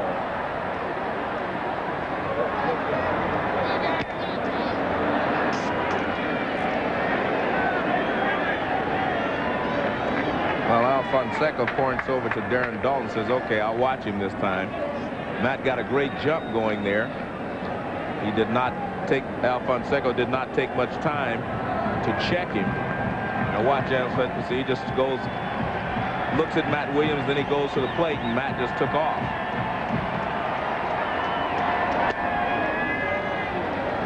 Fastball high, 1-2. Straight steal that time by Williams. He never looked back at home plate. I mean, he lit out for second. Never took his eye off the bag or the runner. I should say the fielder covering. That would have been Renteria. Pitch fouled off. 2 balls and 2 strikes. I am amazed at the patience that these Cleveland Indians hitters have shown tonight. I mean, that pitch there, just barely off the plate with 2 strikes, and he didn't go. They have made the Marlins throw a lot of pitches in the strike zone, and they've been able to take advantage of it so far. A lot of patience. And a full count to Alomar.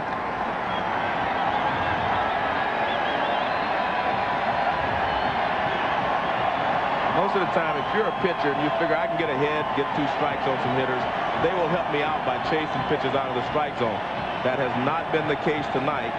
Cleveland is locked in on nothing but strikes. Williams will be running from first with 2 out. And Alomar bounces it foul.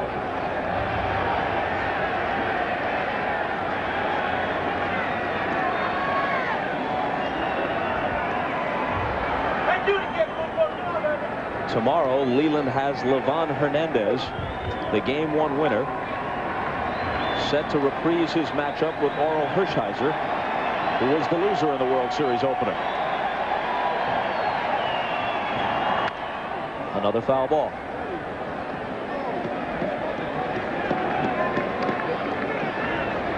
Here's the way it looks. Second time around for all these matchups.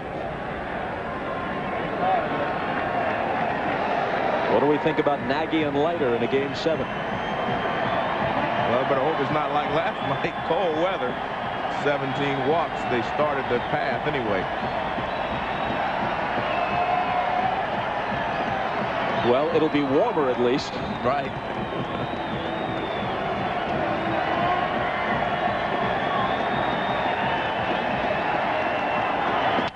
Three-two pitch hit softly into right. Another broken bat, but it falls for a hit. Williams to third. And Alomar is now 3 for 3.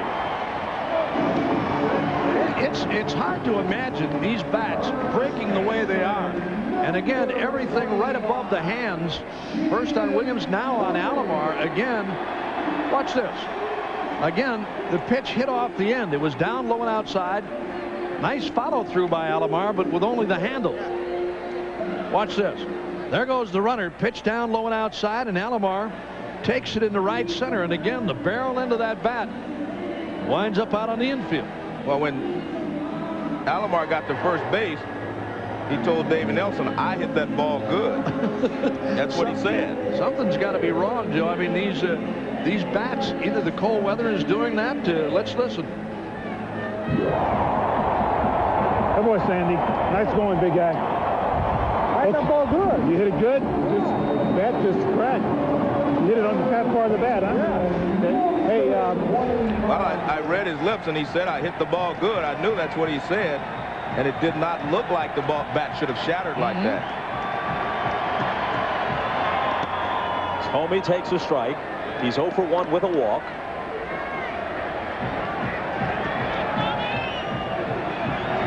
Williams at third. Alomar at first with 2 out.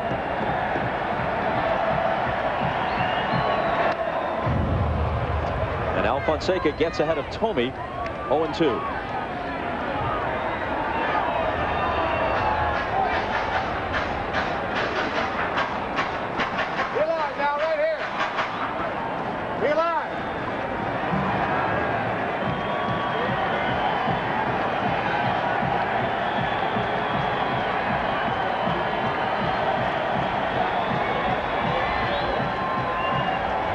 Alfonseca's 0-2 pitch.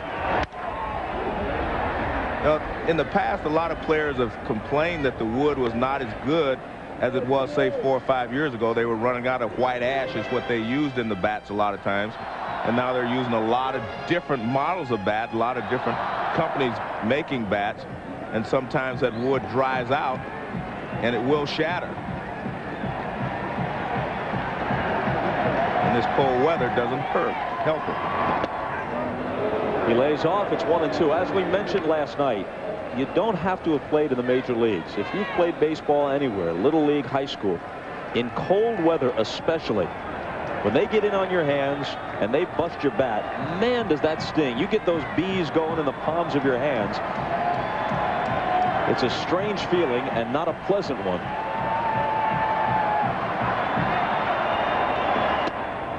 Two and two. I think it helps a little bit today, Bob, with the hitter's gloves that these guys wear, and it does take a little bit of the bite out of there. But yeah, you hit one off the end. I even think sometimes when you hit one off the end, it stings you a little bit more. I mean, it jars you more, and down around the handle they sting. Yeah, absolutely.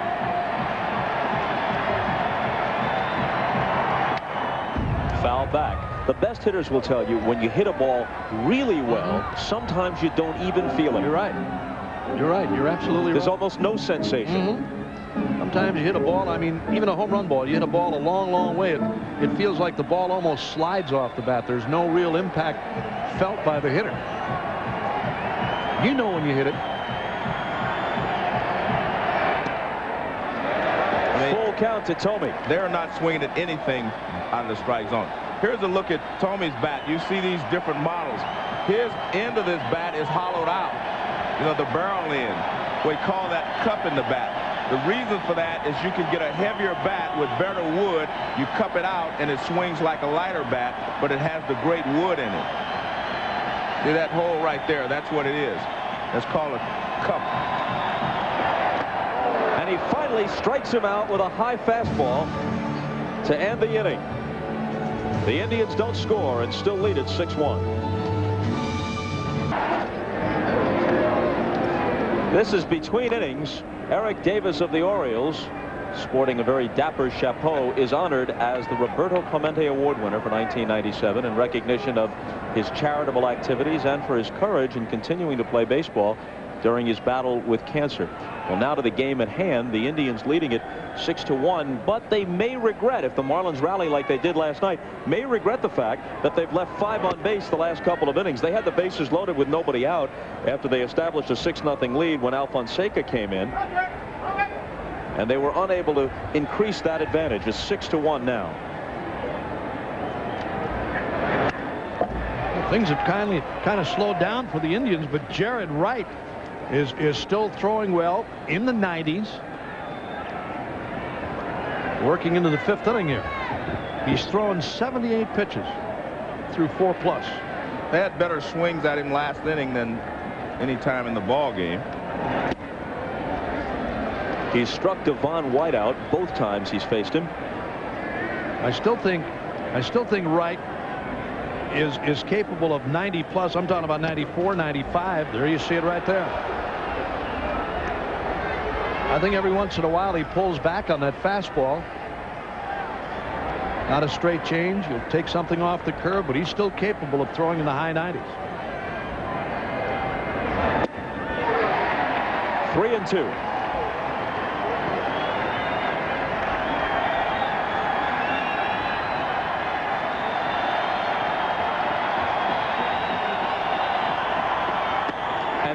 His 5th strikeout,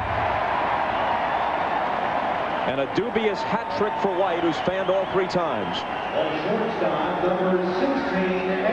Here's Wright's work to Devon White. A couple of fastballs off the outside with a change.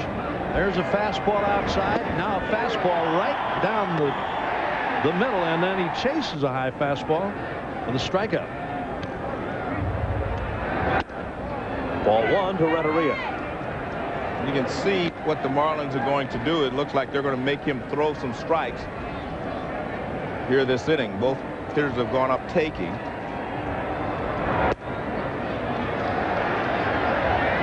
Jared Wright really established himself in September of this year when he beat the White Sox twice in the space of a week, and that just about finished Chicago in the Central Division race.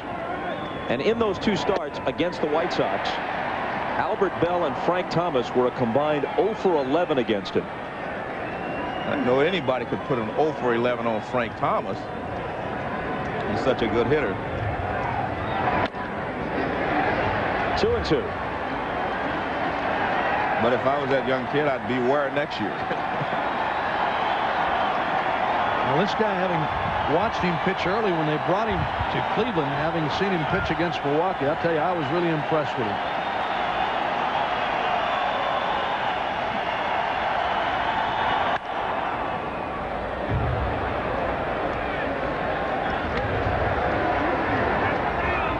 Still 2-2 as Renteria slices the fastball into the seats.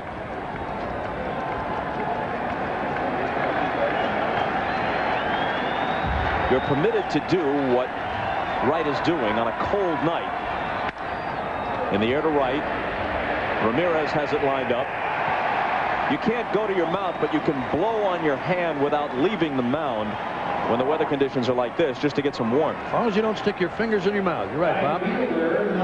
Matter of fact, last night during the game, everybody that worked in the game talking about the pitchers said that it really wasn't all that bad as long as you're able to blow on your hands, get a little moisture in there, and nothing big enough where it's going to make the baseball do funny things, but just to get a little moisture and stickiness on your fingers so that baseball doesn't feel like glass.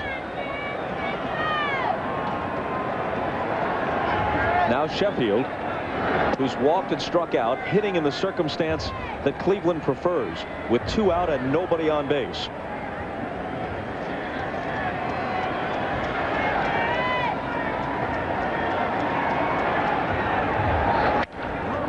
Hits it softly into center field. Sprinting back is Fernandez. He gets there. The Marlins go in order in the 5th. On to the bottom of the 5th, with the Indians leading by 5. Fernandez, Grissom, and Roberts will be the hitters. Tony's 1 for 2, had an RBI single his last time up.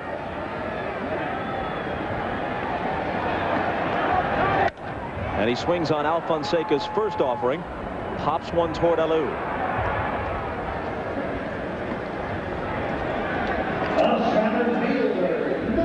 Folks, coming up for most of you after the game, it'll be your late local news and then the Tonight Show. But for those of you who want to continue with baseball coverage, Keith Olbermann and Hannah Storm have the World Series postgame show available immediately after the game on CNBC.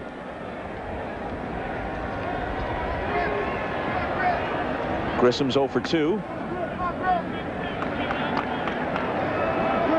I don't know if Moises is confused or not. He has a glove on his hand in the outfield, and he doesn't wear hitting gloves when he goes to the plate. And Grissom jolts one to left center field. Alou going back. White is also there, and at the fence, White leaps to make the catch. That's the second time Grissom has driven one to that very part of the ballpark. And Devon White with a good jump on this ball. As he got to the warning track, he knew he was in range to make the play. Here it is one more time. This pitch is upstairs, and Grissom got around at it. Driving this ball to deep left center. There's Devon White. He hits the warning track at the fence and makes the catch. The wind is definitely knocking that ball down in left center field.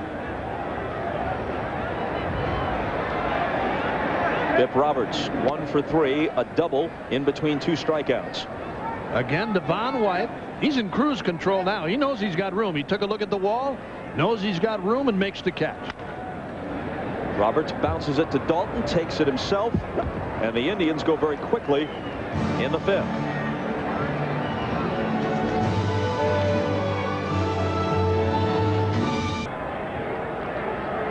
A Tribe fan with an artistic bent. He has named each of his fish.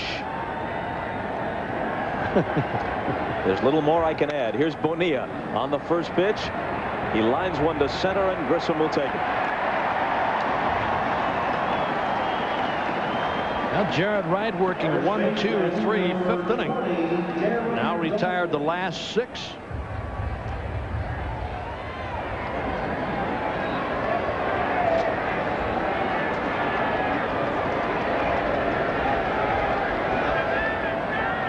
Dalton had a double off the 375 sign in right his last time up. Takes a ball. You know, no matter what you say about this kid tonight, Bob, and he's thrown a lot of pitches. He's only allowed 3 hits in this game. He's walked 4. Actually walked 5. But I mean, still in here in the 6th inning and still throwing hard. Hargrove said maybe 7 innings out of him tonight, maybe even 8.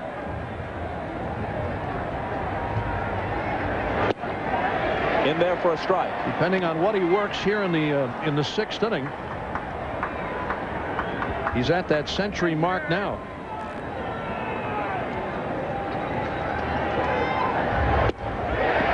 Two and two.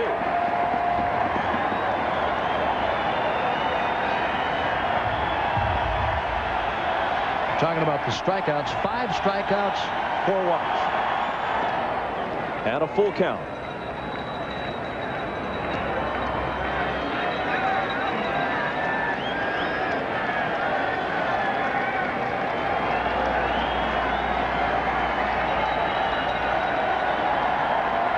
Moises Alou on deck.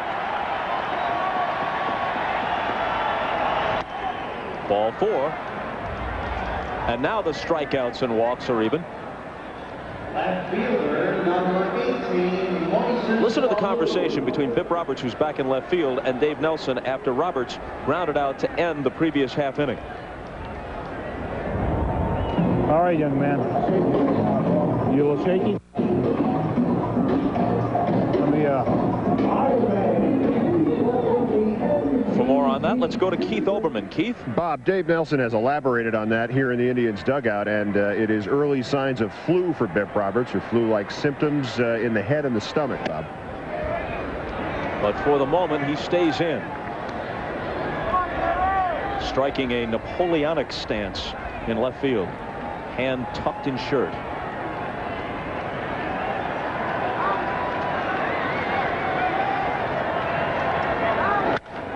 Here's a drive his way, but it may be over his head. Roberts turns and watches it leave.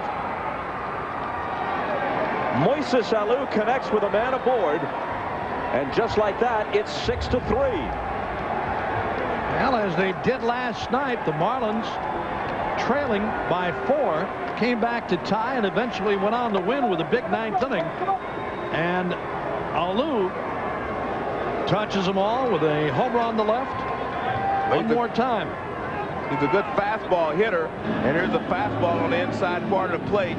Doesn't matter how hard Jared Wright throws. If he gives him a fastball where he can reach it, he can handle it. And it was interesting because Moises Alou wears a batting glove in the outfield and none to hit with. And there's the bench. They get excited because they're right back in this ball game.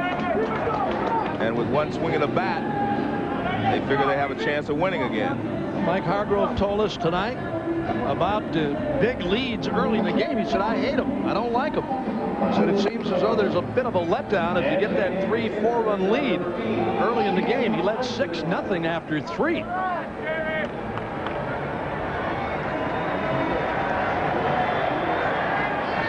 Well, 99 pitches now for Jared Wright.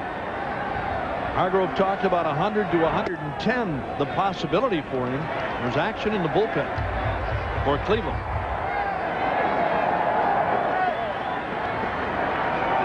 Wright's 1-0 pitch to Eisenreich is inside. We got to figure Eisenreich is not terribly uncomfortable on a night like this. He's from St. Cloud, Minnesota. Tell folks up there that it's 38 degrees. They break out the sunscreen. 3-0. How do you pitch to Eisenreich? Very disciplined hitter, hits to all fields. Saw him hit a home run last night to right. He had a base hit back in the 4th inning to left field. I asked him tonight, I said, how do you classify yourself as a hitter? He said, I'm all over the place, Uke. They pitch me away, I go that way. Basically try to hit the ball up the middle on the ground. Swings on the 3-1 pitch, slices it to left, base hit.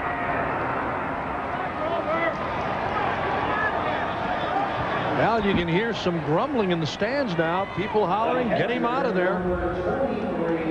And again, Jimmy Eisenreich with a base hit. Only one man out. Here it is again. Fastball out over the plate. He knocks it into left center field for a base hit. Well, as they did last night, Marlins mounting a charge here in the 6th.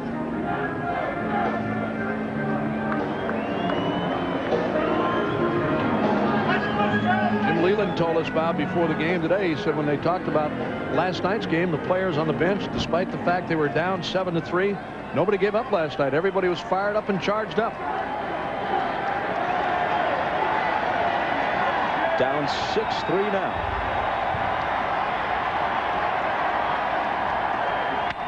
Johnson lines it to Thome. It's going to be a double play after this little do-si-do with Eisenreich is over with. So they settle for 2 on the homer by Alou. Thome holding Eisenreich, and then when Johnson lines it to him, Jim is stranded out there, and at first he says, I'll try to evade him, and then, well, who am I kidding? Well, this is not a bad base running play by Eisenreich because the ball's hit behind him and there's nothing he can really do. He can't outrun the baseball, and he took his normal lead and the ball is sliced behind him. So no place to go. That's just bad luck if you're Jim Eisenreich on first base. Here's the new Marlin pitcher, 37-year-old Ed Vosburg.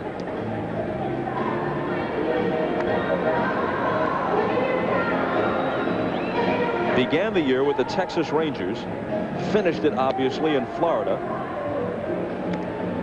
A combined record of 2-3. Al Fonseca, who preceded him, did a very good job. He pitched 3 innings, allowed 3 hits, no runs, didn't walk anybody, struck out 4. The first man he faced, Tony Fernandez, did single to center with the bases loaded to produce a single run. That run was charged to Tony Saunders, the last of the 6 he allowed. But Al Fonseca, a bit like Felix Heredia last night, comes in and keeps it reasonably in check to give his team at least a chance to stage a comeback. Well, he did a great job. I mean, just like Heredia last night, he held them in check, and now they have an opportunity. They have 9 outs left. They still have a chance to catch up.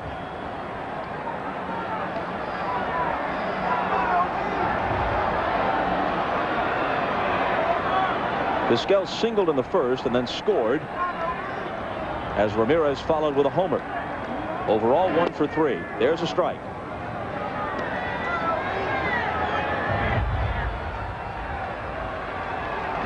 Ed Vosburg not considered a real hard throw, although that last fastball in the 90s, I gotta believe they're using a fast gun here. I don't remember Vosburg throwing in the 90s. Base hit. Sheffield trying to cut it off. Vizquel thinking about a double wide turn coming back. Nice play by Gary Sheffield to cut that ball off in the gap in right center, holding Vizquel to a long single. Nice play by Sheffield. Here's again a breaking ball from Vosburg that time, and Vizquel lines it into right center. Watch the play by Sheffield now into the gap to make the backhanded play. Here's a good throw to second to hold Vizquel. At first he took a wide turn and then wisely held. Watch this. There's the base hit to right center. Vizquel thinking double. Takes a big turn in first and whoa.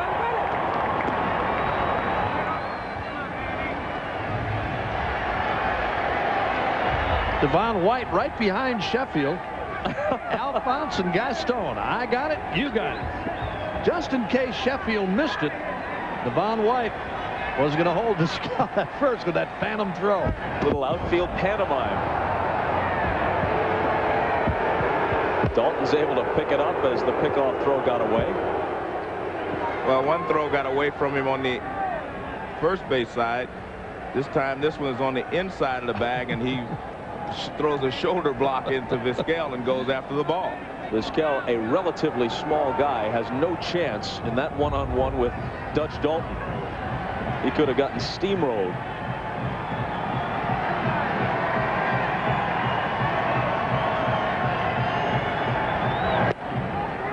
Strike 1 to Ramirez. He's homered, he's walked, he's grounded out.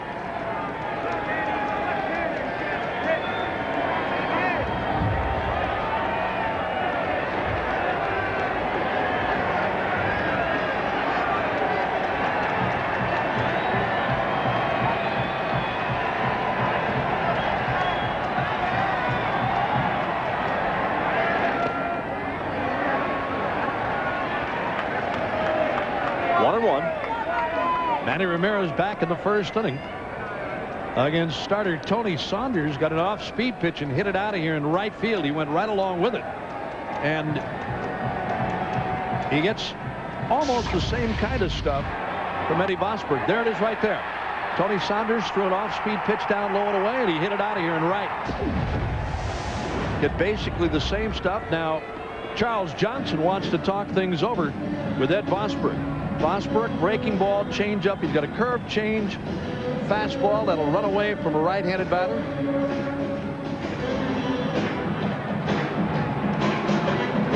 Jim Leyland, when he talked earlier about last night's game and saying the Marlins never quit, said the one thing we do is stay with a game plan. We don't get away from it. We're going to try to make a guy pitch, make him work, try and take balls to right field, left-handed batters to left field. That's what we do. That's why they stay in focus and had the ability to come back and win last night. One pitch fouled off. With Vosburgh's appearance here, Jim Leyland has now, in about 3.5 ball games, used every pitcher on his active roster for this World Series at least once.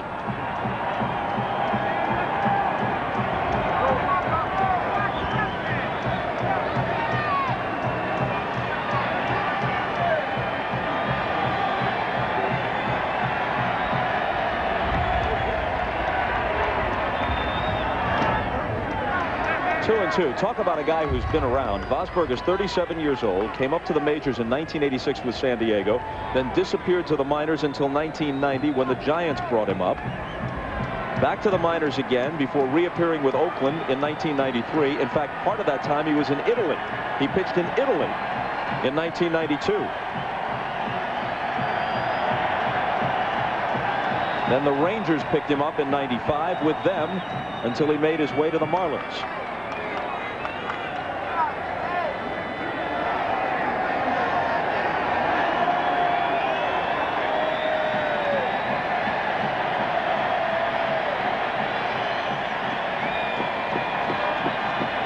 And his 2-2 pitch.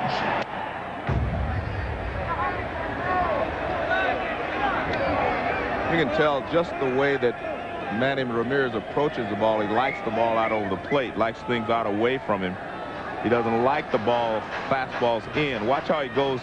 See his upper body, how it goes out there to get this pitch. Even though that is a very tough pitch, he was still out there to get it.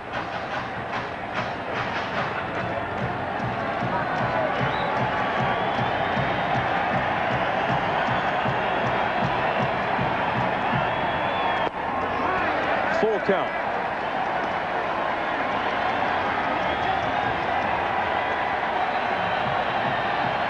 Take a look at the hitting chart on Ramirez. He pulls the ball, hits more balls to left field, but he likes the ball out over the plate. Balls out over the plate, he can still pull them if he wants to, as long as they're not on the outside corner.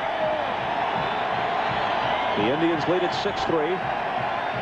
Vizquel at first with nobody out in the 6th.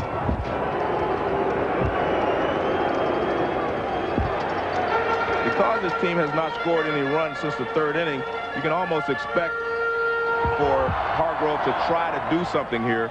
Go ahead and send Vizquel from first base just to try to get his team back into the groove. There he goes. Swing and a miss. Throw from Johnson. He decides to go back, and he makes it as Counsell wasn't able to hold on to the ball. Charles Johnson really upset at himself, Bob, that he threw that ball without taking a longer look at Vizquel. Vizquel only ran about 15 steps and then pulled up. Johnson fired, and this ball was tailing toward right field away from Counsell. Watch this. There's Vizquel pulling up right now. He sees the strikeout by Ramirez, and then the ball mishandled by Counsell as he went to make the throw back to the bag. There's Vizquel's break. He's got his eye on the batter all the way. Swing and a miss. Now the throw to second. Counsell can't handle it. He tried to get the exchange too quickly, dropped the ball, and Vizquel gets back safely. That throw from Johnson tailing a little bit toward right field. And a ball to Justice. Watch it again. Well, what happens, really, watch him again. Counsell takes his eyes off the ball, and he looks to see where Vizquel is, and he knows he has to hurry. And you mentioned he could not make the transfer. Well, Charles Johnson unhappy with that throw. He knew that ball sailed a little bit on Counsell, and Craig couldn't handle it. Didn't handle it cleanly, and he got back. Normally you see a catcher on that play, Joe, run right at the runner instead of making the throw. He runs at the runner to get him to commit one way or the other. The runner goes. Johnson gets a chance to throw. It's a little off the bag, and it skips into center field. But Vizquel will not advance.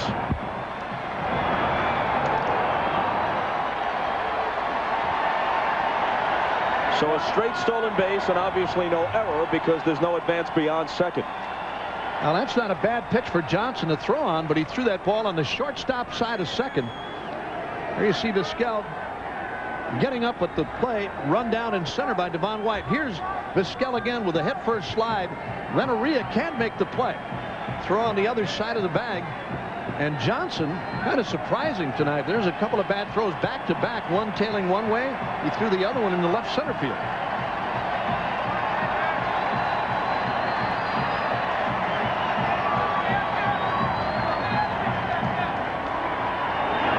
And now Justice rolls one foul. Well, he's only in his 3rd year in the major leagues. He played his college ball in Florida. His home field is in South Florida. He can't have caught too many games in conditions like this. I still think Marlins fans and players alike are surprised to see back-to-back throws like that from Charles Johnson. I really do. 3-1 to Justice, but could the cold have something to do with it? Well, I guess it could, Bob, but in all honesty, and we'll find out, I just don't think that it bothers you that much. You're throwing back and forth all the time. You're pounding your hand in the glove. If indeed the baseball was a little bit slippery, had a lot of velocity on it, just made 2 bad throws. And now Justice walks. The Indians lead 6-3. They were up 6-0 at one point. With Vizquel running in this inning, it gives you an indication, Joe, that Mike Hargrove is not at all comfortable with just a 3-run lead. He's trying to generate something to give himself a bigger cushion. Well, it's exactly what he said. Sometimes when you get an early lead, your team kind of just goes through the motions, everyone trying to drill the ball in the gaps and trying to score runs by themselves. So what he tried to do this inning is play baseball. He's tried to move the runners on a hit and run, and he's let Vizquel go ahead and steal.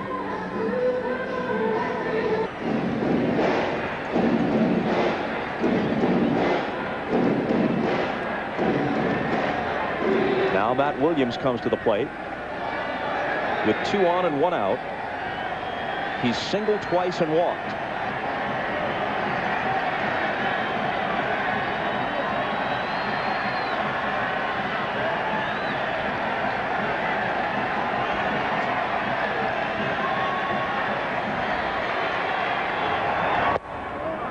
And a ball. For those of you scoring at home, and I wonder how many people still do that, just for the record, on the play where Ramirez struck out, Johnson's throw sailed and Vizquel appeared to be hung up, but counsel couldn't make a play.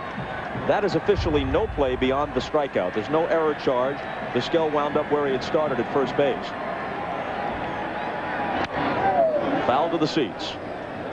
And Devon White saved an error on the overthrow, or the bad throw to second by Johnson. And he backed up that play in center and held Vizquel at second base after the steal. Anytime that catcher makes a throw or that runner runs from first on a steal attempt or a hit and run play, whatever it may be, in the particular case, that center fielder has got to be on the move, backing up the play in case there's a throw. And a bat throw.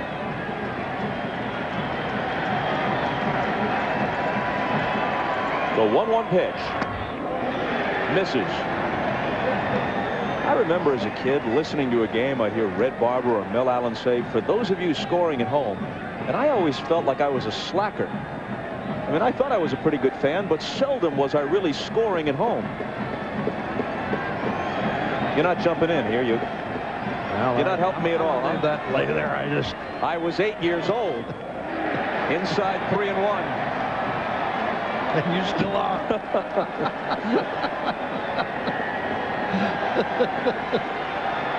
Mossberg just crossed Johnson up on that pitch. He threw him looked like something hard, and Johnson was looking for a breaking pitch. And he told him which sign they're using. He reminded him, I should say. The 3-1 pitch. Walked it. Well, Mossberg, another one of those guys that just doesn't give in. I mean, he works away, and tries to get you to chase. He's got the bases loaded now with only 1 man out, and Sandy Alomar, who's had a good night, coming in there now. Double to left center his first time up. That produced a run. Then an RBI single the other way in the third. And a 2-out single in the fourth. A broken bat job that time.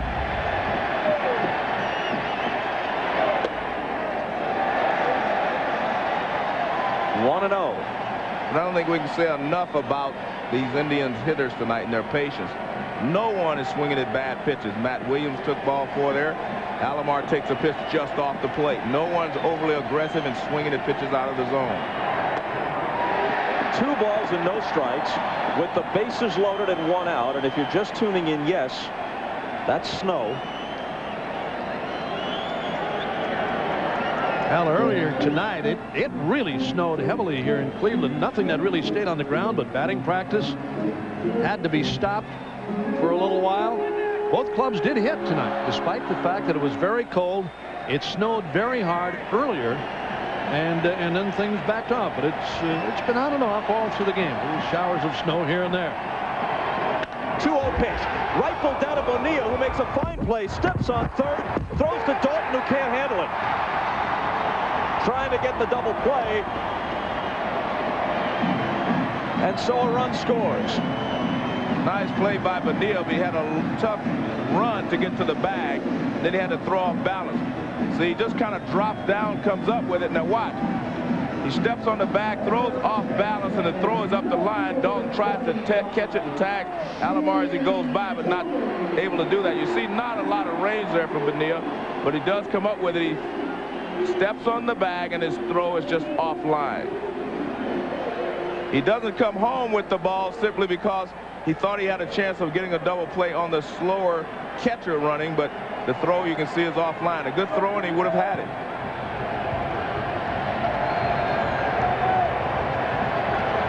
So Vizquel scores to make it 7-3. Now Tomey hits one to left. Alou has it lined up. A run for Cleveland in their half of the 6th, making it 7-3. Does that sound familiar? By Courier and Ives through the snowflakes. Tomey lines one to left.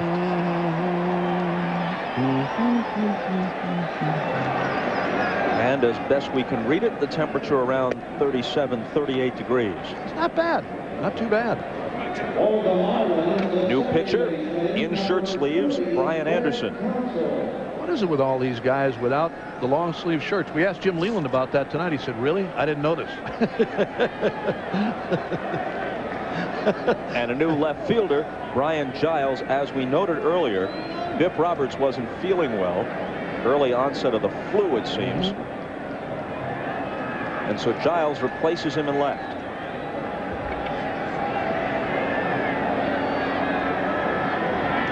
Craig Counsell leads off in the Marlins 7th and takes a strike on the inside edge.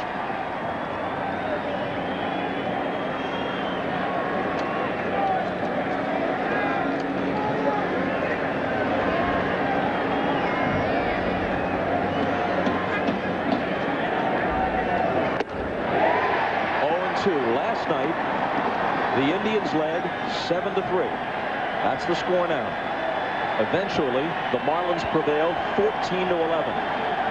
It was tied at 7 going to the 9th. Florida scored 7 times, and then Cleveland came back with 4 in the bottom half. Hop toward short, Vizquel. Saw Mike Hargrove after Anderson got to 2 strikes on Counsell. Read the lips of Mike Hargrove. Said, come on, B. That's what he said. Told us earlier, we talked about it, the fact that he doesn't like big leads early in the game. Got that 4-run lead again tonight. 1 down here in the 7th.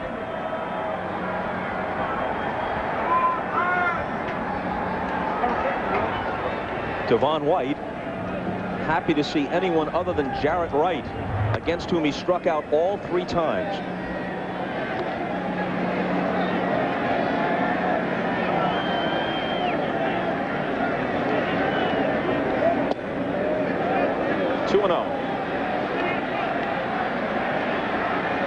So Wright worked 6 innings, gave up 3 runs on 5 hits.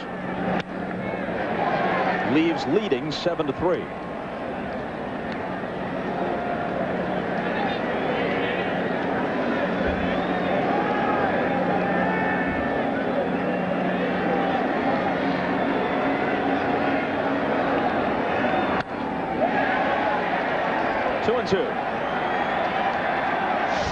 Here are the 3 strikeouts. First one, he couldn't check his swing as the leadoff man in the game. Then he goes after the pitch on the outside edge, doesn't get it. Then he can't catch up with high heat. Now he turns around to the right side against Anderson and strikes out against him too. Wow, beautiful change of pace that time from Anderson. Look once again, the sequence off the outside corner. There's a fastball. Swinging a foul. Fouls again. There's the off-speed pitch. A change of pace down low and away. Struck him out for the 4th time tonight. And Devon is really having problems with the off-speed pitches from both sides of the plate. 3 times by Jarrett. And now Anderson.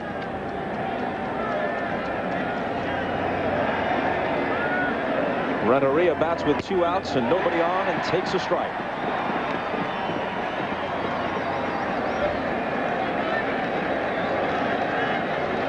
In case you're wondering, 4 strikeouts in a World Series game is not a record. Liner to center. Grissom for the catch. And the Marlins are retired in order in the 7th.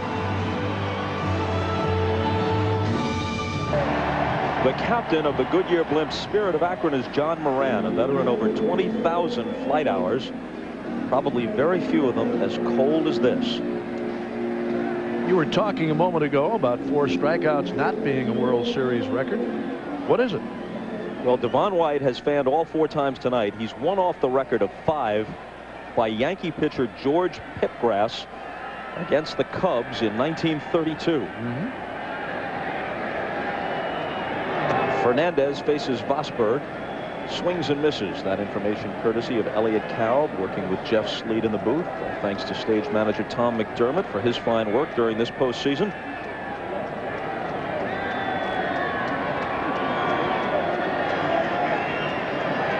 (7-3) Cleveland.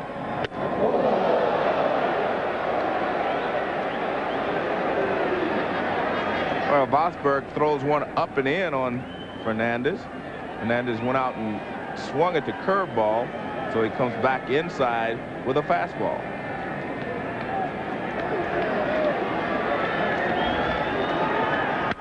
And he lines it to right for a base hit.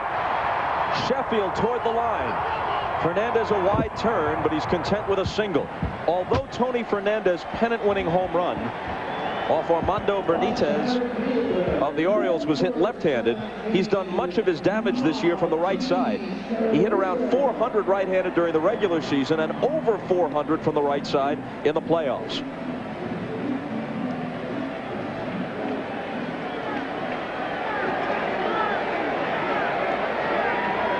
Now Grissom with his World Series hitting streak on the line. He has twice flied to very deep center. And he's also struck out tonight, 0 for 3. He's hit safely in 15 straight World Series games. Quick throw, but Fernandez gets back.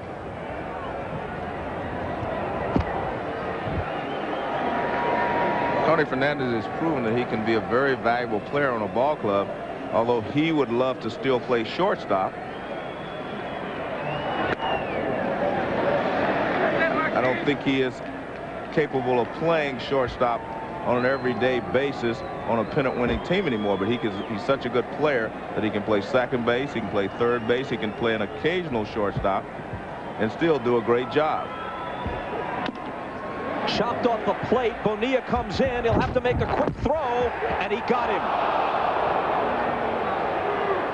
Grissom nearly kept the streak alive with an infield hit. Only the strong arm of Bobby Bonilla stops Grissom here in the 7th inning. Bounces that one right off home plate. Bonilla with the charge. There's the grab, and now he really fires to Dalton, and they got him. Just got him. Watch this, right off home plate. Big bouncer. Bonilla the charge. Grissom busting down the line. They throw him out by a half a step. So Marquise is 0 for 4.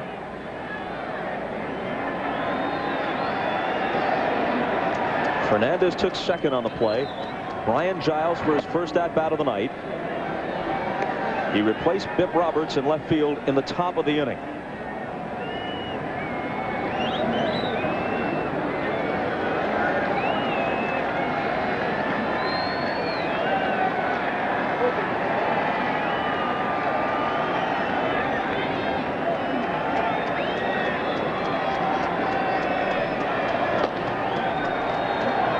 Jay Powell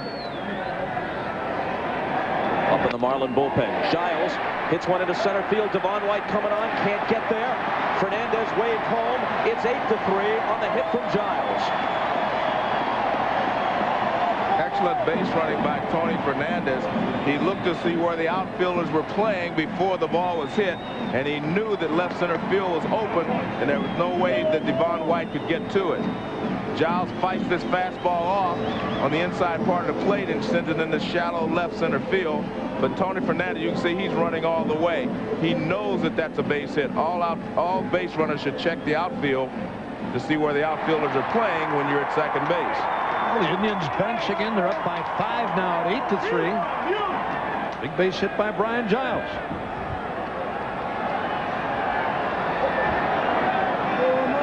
Bringing up Vizquel.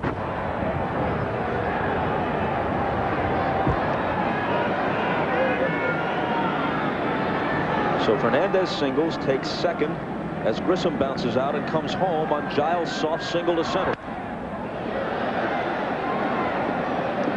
8 runs on 13 hits and no errors for Cleveland.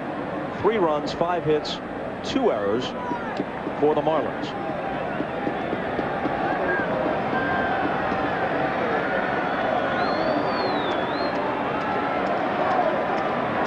Tomorrow, Hernandez against Hershiser in Game 5. They've got it picked off. Giles hung up. Dalton running him towards second. Makes the tag himself.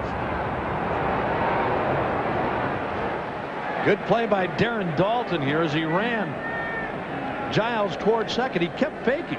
He kept faking as if to make a throw. Here's the pickoff. Giles is a dead duck. They've got him. Now Dalton chases him toward the bag. There's a couple of fake throws, and he finally puts the tag on Giles. Didn't have to take a chance on making a throw. Here it is again. They got him. Had him picked off a mile. Giles heading towards second. There's Dalton with the tag. Second out in the inning. Normally on a play like that, you like to run the guy who's in the rundown back to the bag he came from, back to the base he came from.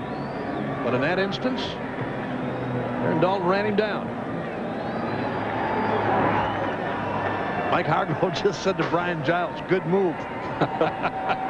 At least it gets you in out of the cold. Good move, huh?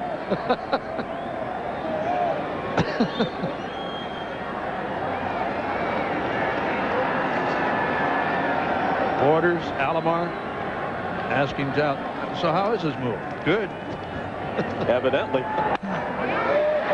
Alou coming on in left field, gets there to make the catch and retire Omar Vizquel. But the Indians make it 8-3 with a run in the 7th. Last night, the Indian bullpen failed Mike Hargrove for the first time in recent memory. Tonight, trying to protect what is now an 8-3 lead as we move to the 8th. He's got the right-hander Jackson and the left-hander Assenmacher up.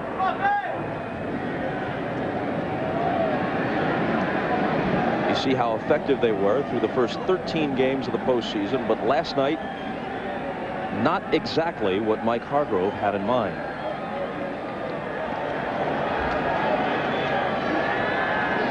Sheffield leads off in the 8th.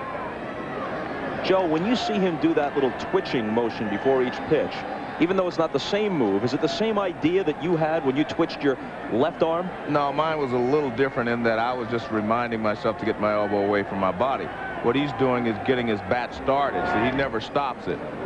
He never stops his bat. Compare and contrast. I like yours better. I can't hit it as far as he can, no. I couldn't hit it as far as he can. But it's interesting when you twitch your arm just before you enter a notation on your scorecard. Some habits are hard to break. That footage, by the way, although we didn't see the play, was from Game 7 of the 1975 World Series 22 years ago tonight. Joe Morgan's 9th inning hit off the Red Sox Jim Burton snapped a 3-3 tie, gave the Reds a 4-3 win and the championship in Game 7. And it wasn't cold either. At least it didn't feel cold.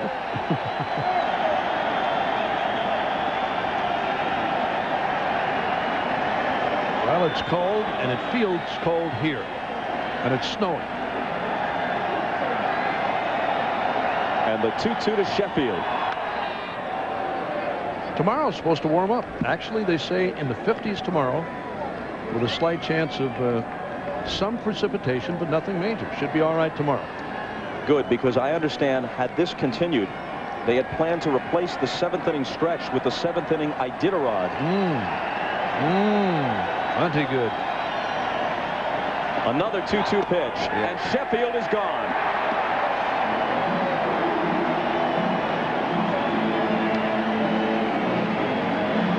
Another reminder after the game, for most of the country, it's the late local news, then the Tonight Show with Jay Leno. But for the more avid baseball fans out there, the post-game show immediately follows on CNBC, hosted by Hannah Storm and Keith Olbermann.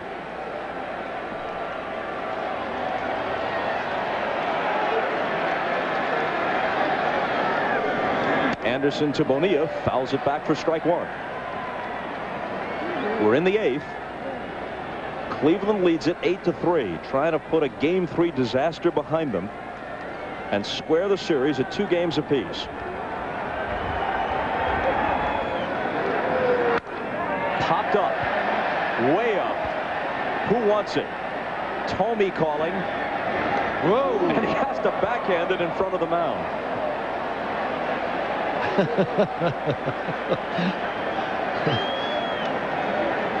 Jim Tomey just said, I called it. I called it.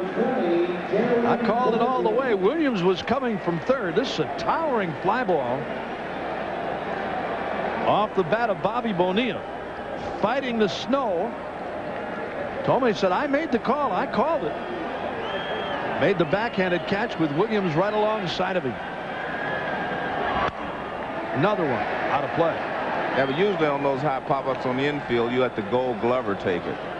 And Williams won another Gold Glove. Look at Jim Tomey. Piece of cake.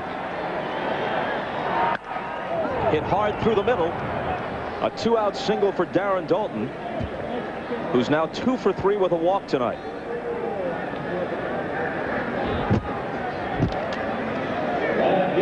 Well, he tries to get a fastball in on Daulton. He doesn't get it in far enough, and Daulton just slaps it back through the middle for a base hit. See, it was in, but just not far enough, and Daulton is really swinging the bat well. He's been swinging the bat so well. He's been patient and getting pitches to hit. Actually, the ball's out over the plate. They were trying to get it in, but they couldn't get it in far enough. Now Lou homered his last time up off Jarrett Wright. Off a fastball, so they throw him a changeup to start this at bat. Dusty Baker said both Lou and Sheffield could handle anybody's fastball on any given night.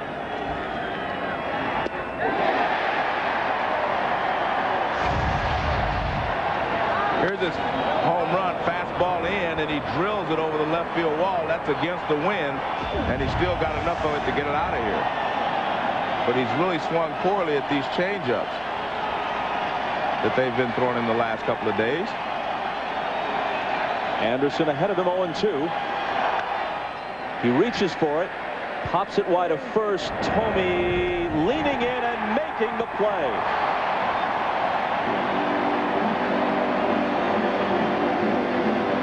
To the bottom of the 8th, Indians by 5. With the temperatures in the 30s at Jacobs Field and snow falling from time to time, here's one way to handle those conditions. You can get into shirt sleeves in the Stadium Club. That's the restaurant area in the main lobby here at Jacobs Field. When you come into the ballpark, area downstairs that has an excellent seating section for watching the game on TV and sipping your favorite beverage, knocking out your favorite food. Nobody's cold in this house. Oh, really? Jay Powell, who facially resembles the closer Rob Nen just a bit, comes in to work the bottom of the 8th.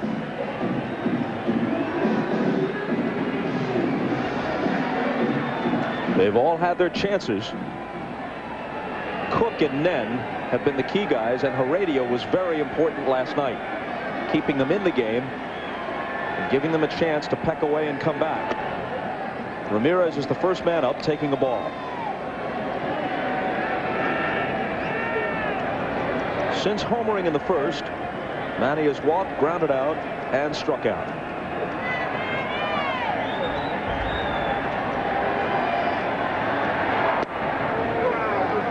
One and one to him.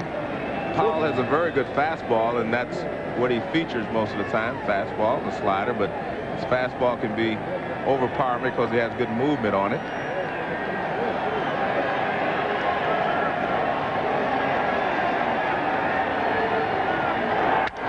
Line drive, Renteria knocks it down. Does he have time to make a play? Yes, he does. Well, that is not the conventional way to make that play. You wonder whether he had enough viewing room beneath the mask he's wearing. Ordinarily, when you see a guy outfitted like that, your first response is just to raise your hands and give him the key to the safe. That's right. He jumps for this ball. He jumped for this ball, a sinking semi-liner off the bat of Ramirez, and luckily enough picked it up and threw him out. But hey, you can have all the cash, just don't shoot anybody. I guarantee under that mask he's laughing.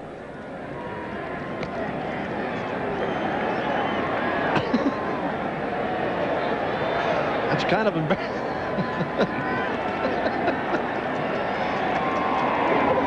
That happens a lot of times. I mean, it happens to infielders. You think that ball has really hit at you, Joe? I mean, you've seen it a lot of times. I know that. I mean, sometimes it is hit very hard and has that sink on it. Those guys jump up in the air and it hits them in the chest. 3-0 now to David Justice.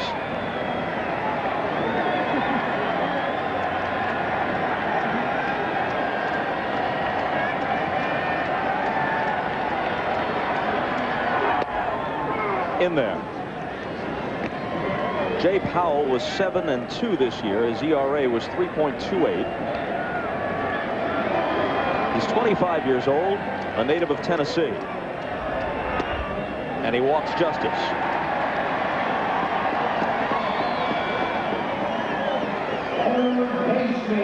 We know for sure we're playing tomorrow night at 8 o'clock Eastern Time.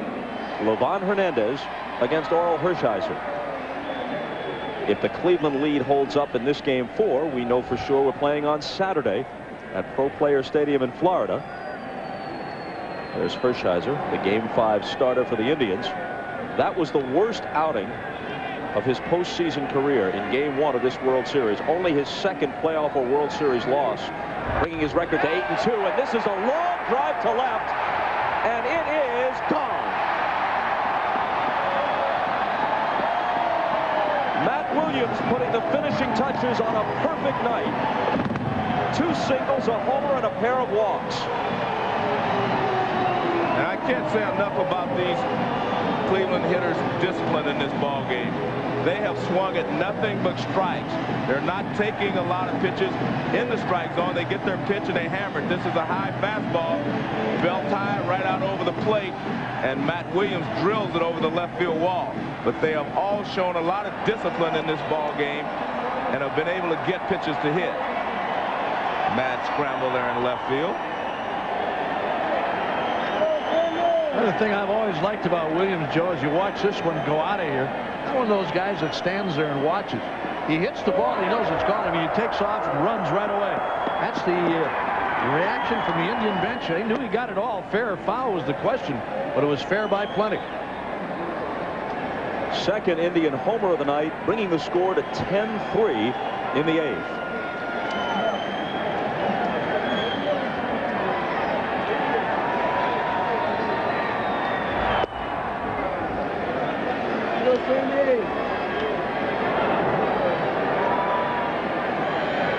A lot of runs being scored in the last couple of games here at the Jake. 38 of them combined, 14-11 last night. Now 10-3. 14 hits for the Indians, 3 runs on 6 hits for Florida.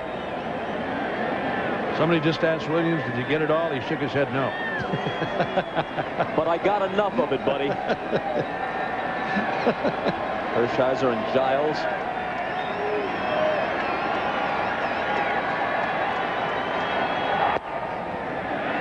Full count now.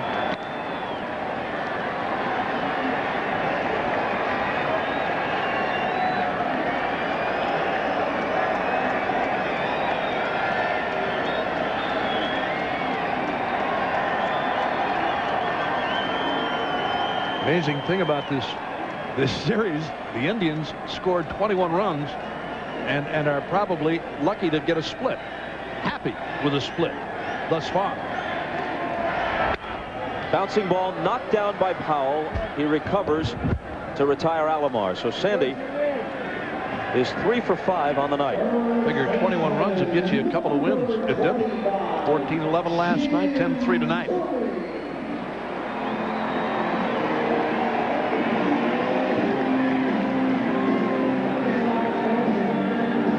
Tomey is looking for his first hit.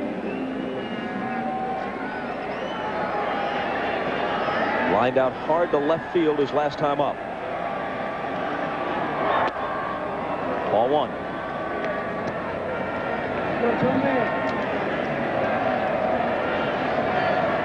Well, the Marlins got back to within 6-3 in the top of the 6th after the 2-run homer by Moises Alou. But the Indians got 1 on the 6th, 1 on the 7th, 2 more on the Williams homer here in the 8th to build it back to 10-3.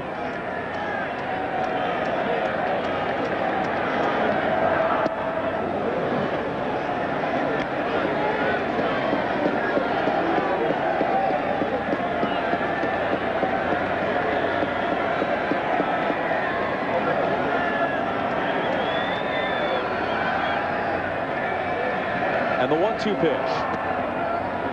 2 balls and 2 strikes to Jim Tomey.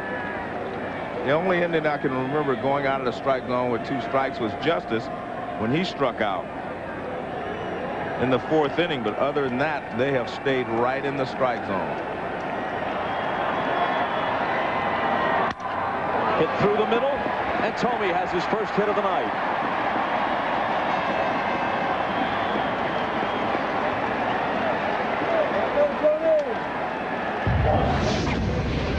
Here's a look at some of Tomey's adventures in the top half of this inning.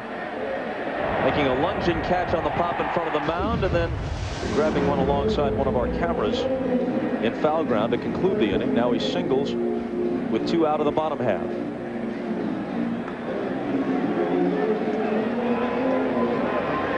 Now Marquise Grissom is on deck, making this a somewhat important at-bat for Tony Fernandez. If, with 2 outs, Fernandez can reach and prolong the inning, Grissom would have a chance to extend his World Series hitting streak.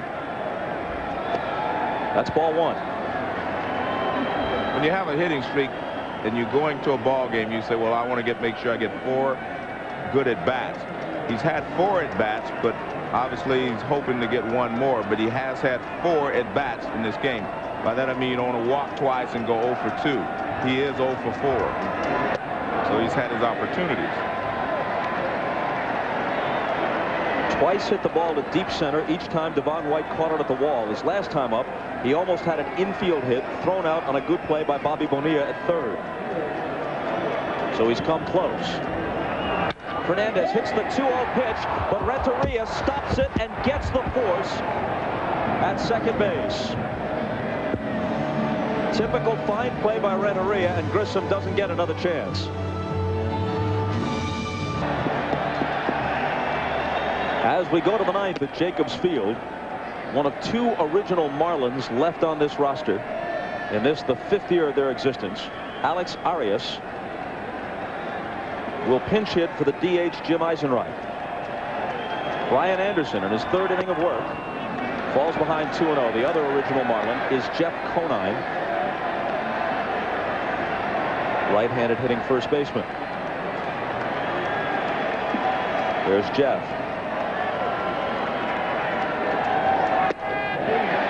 2-1. Arias hit .247 in a utility role this year.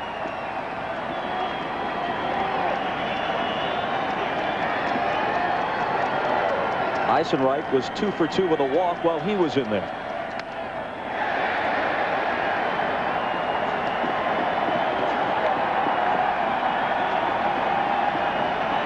Well, Jim Leland got out of here with one last night with a big come-from-behind win. And tonight, the Indians, after losing the opener in Florida, coming back to take game 2. And back here in the 2nd game in this series. Well, the one thing the Indians have done all year is when they've had a poor game, they've always been able to bounce back. When I talked to Hargrove, he said that, you know, that's one trait of this ball club that he really admires, and this the fact that when they play a poor game, they put it behind them and start all over the next day.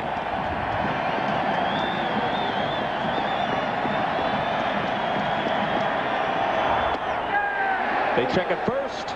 No. Full count. Well, Jarrett Wright gave the Indians 6 innings. Then Brian Anderson came in, and if he can complete the 9th, they won't have to go deep into their bullpen at all. 6 from Wright, 3 from Anderson, and the World Series will be tied. Popped into shallow center. Out goes Alex Fernandez. Tony Fernandez, rather. Alex Fernandez would like to be playing in this series, but the rotator cuff injury has sidelined him. Just wanted to work his name in.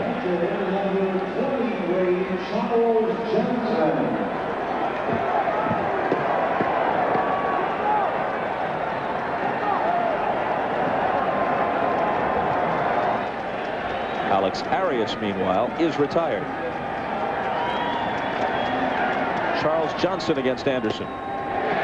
Taking strike 1.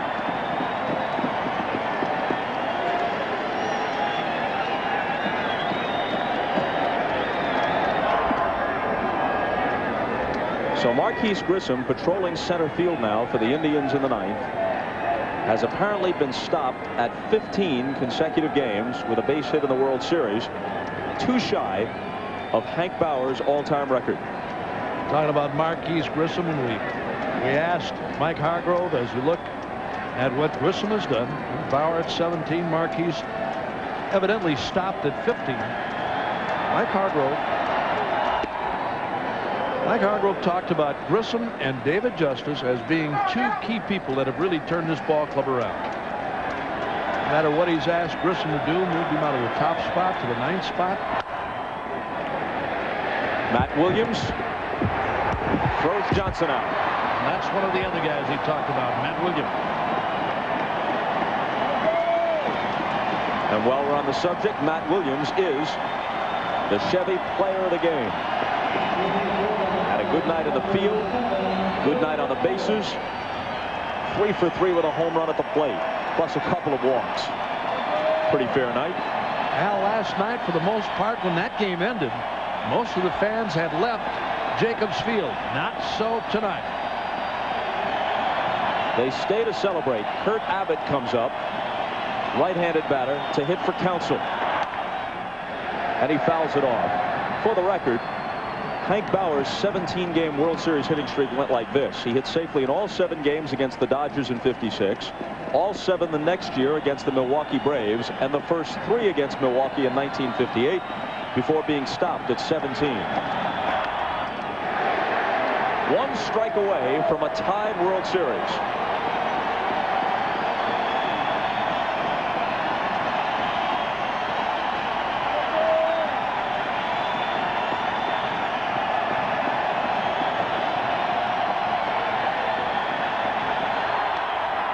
Check swing roller, Anderson. It's down to a best 2 out of 3.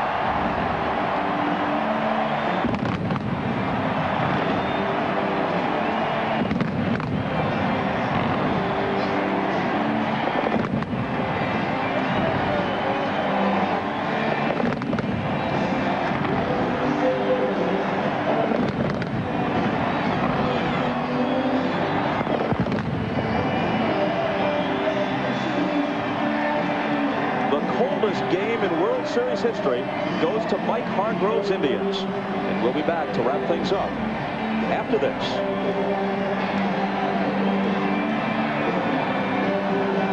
Williams was the player of the game. Let's listen as first base coach Dave Nelson reacts as Williams connects for an 8th inning home run.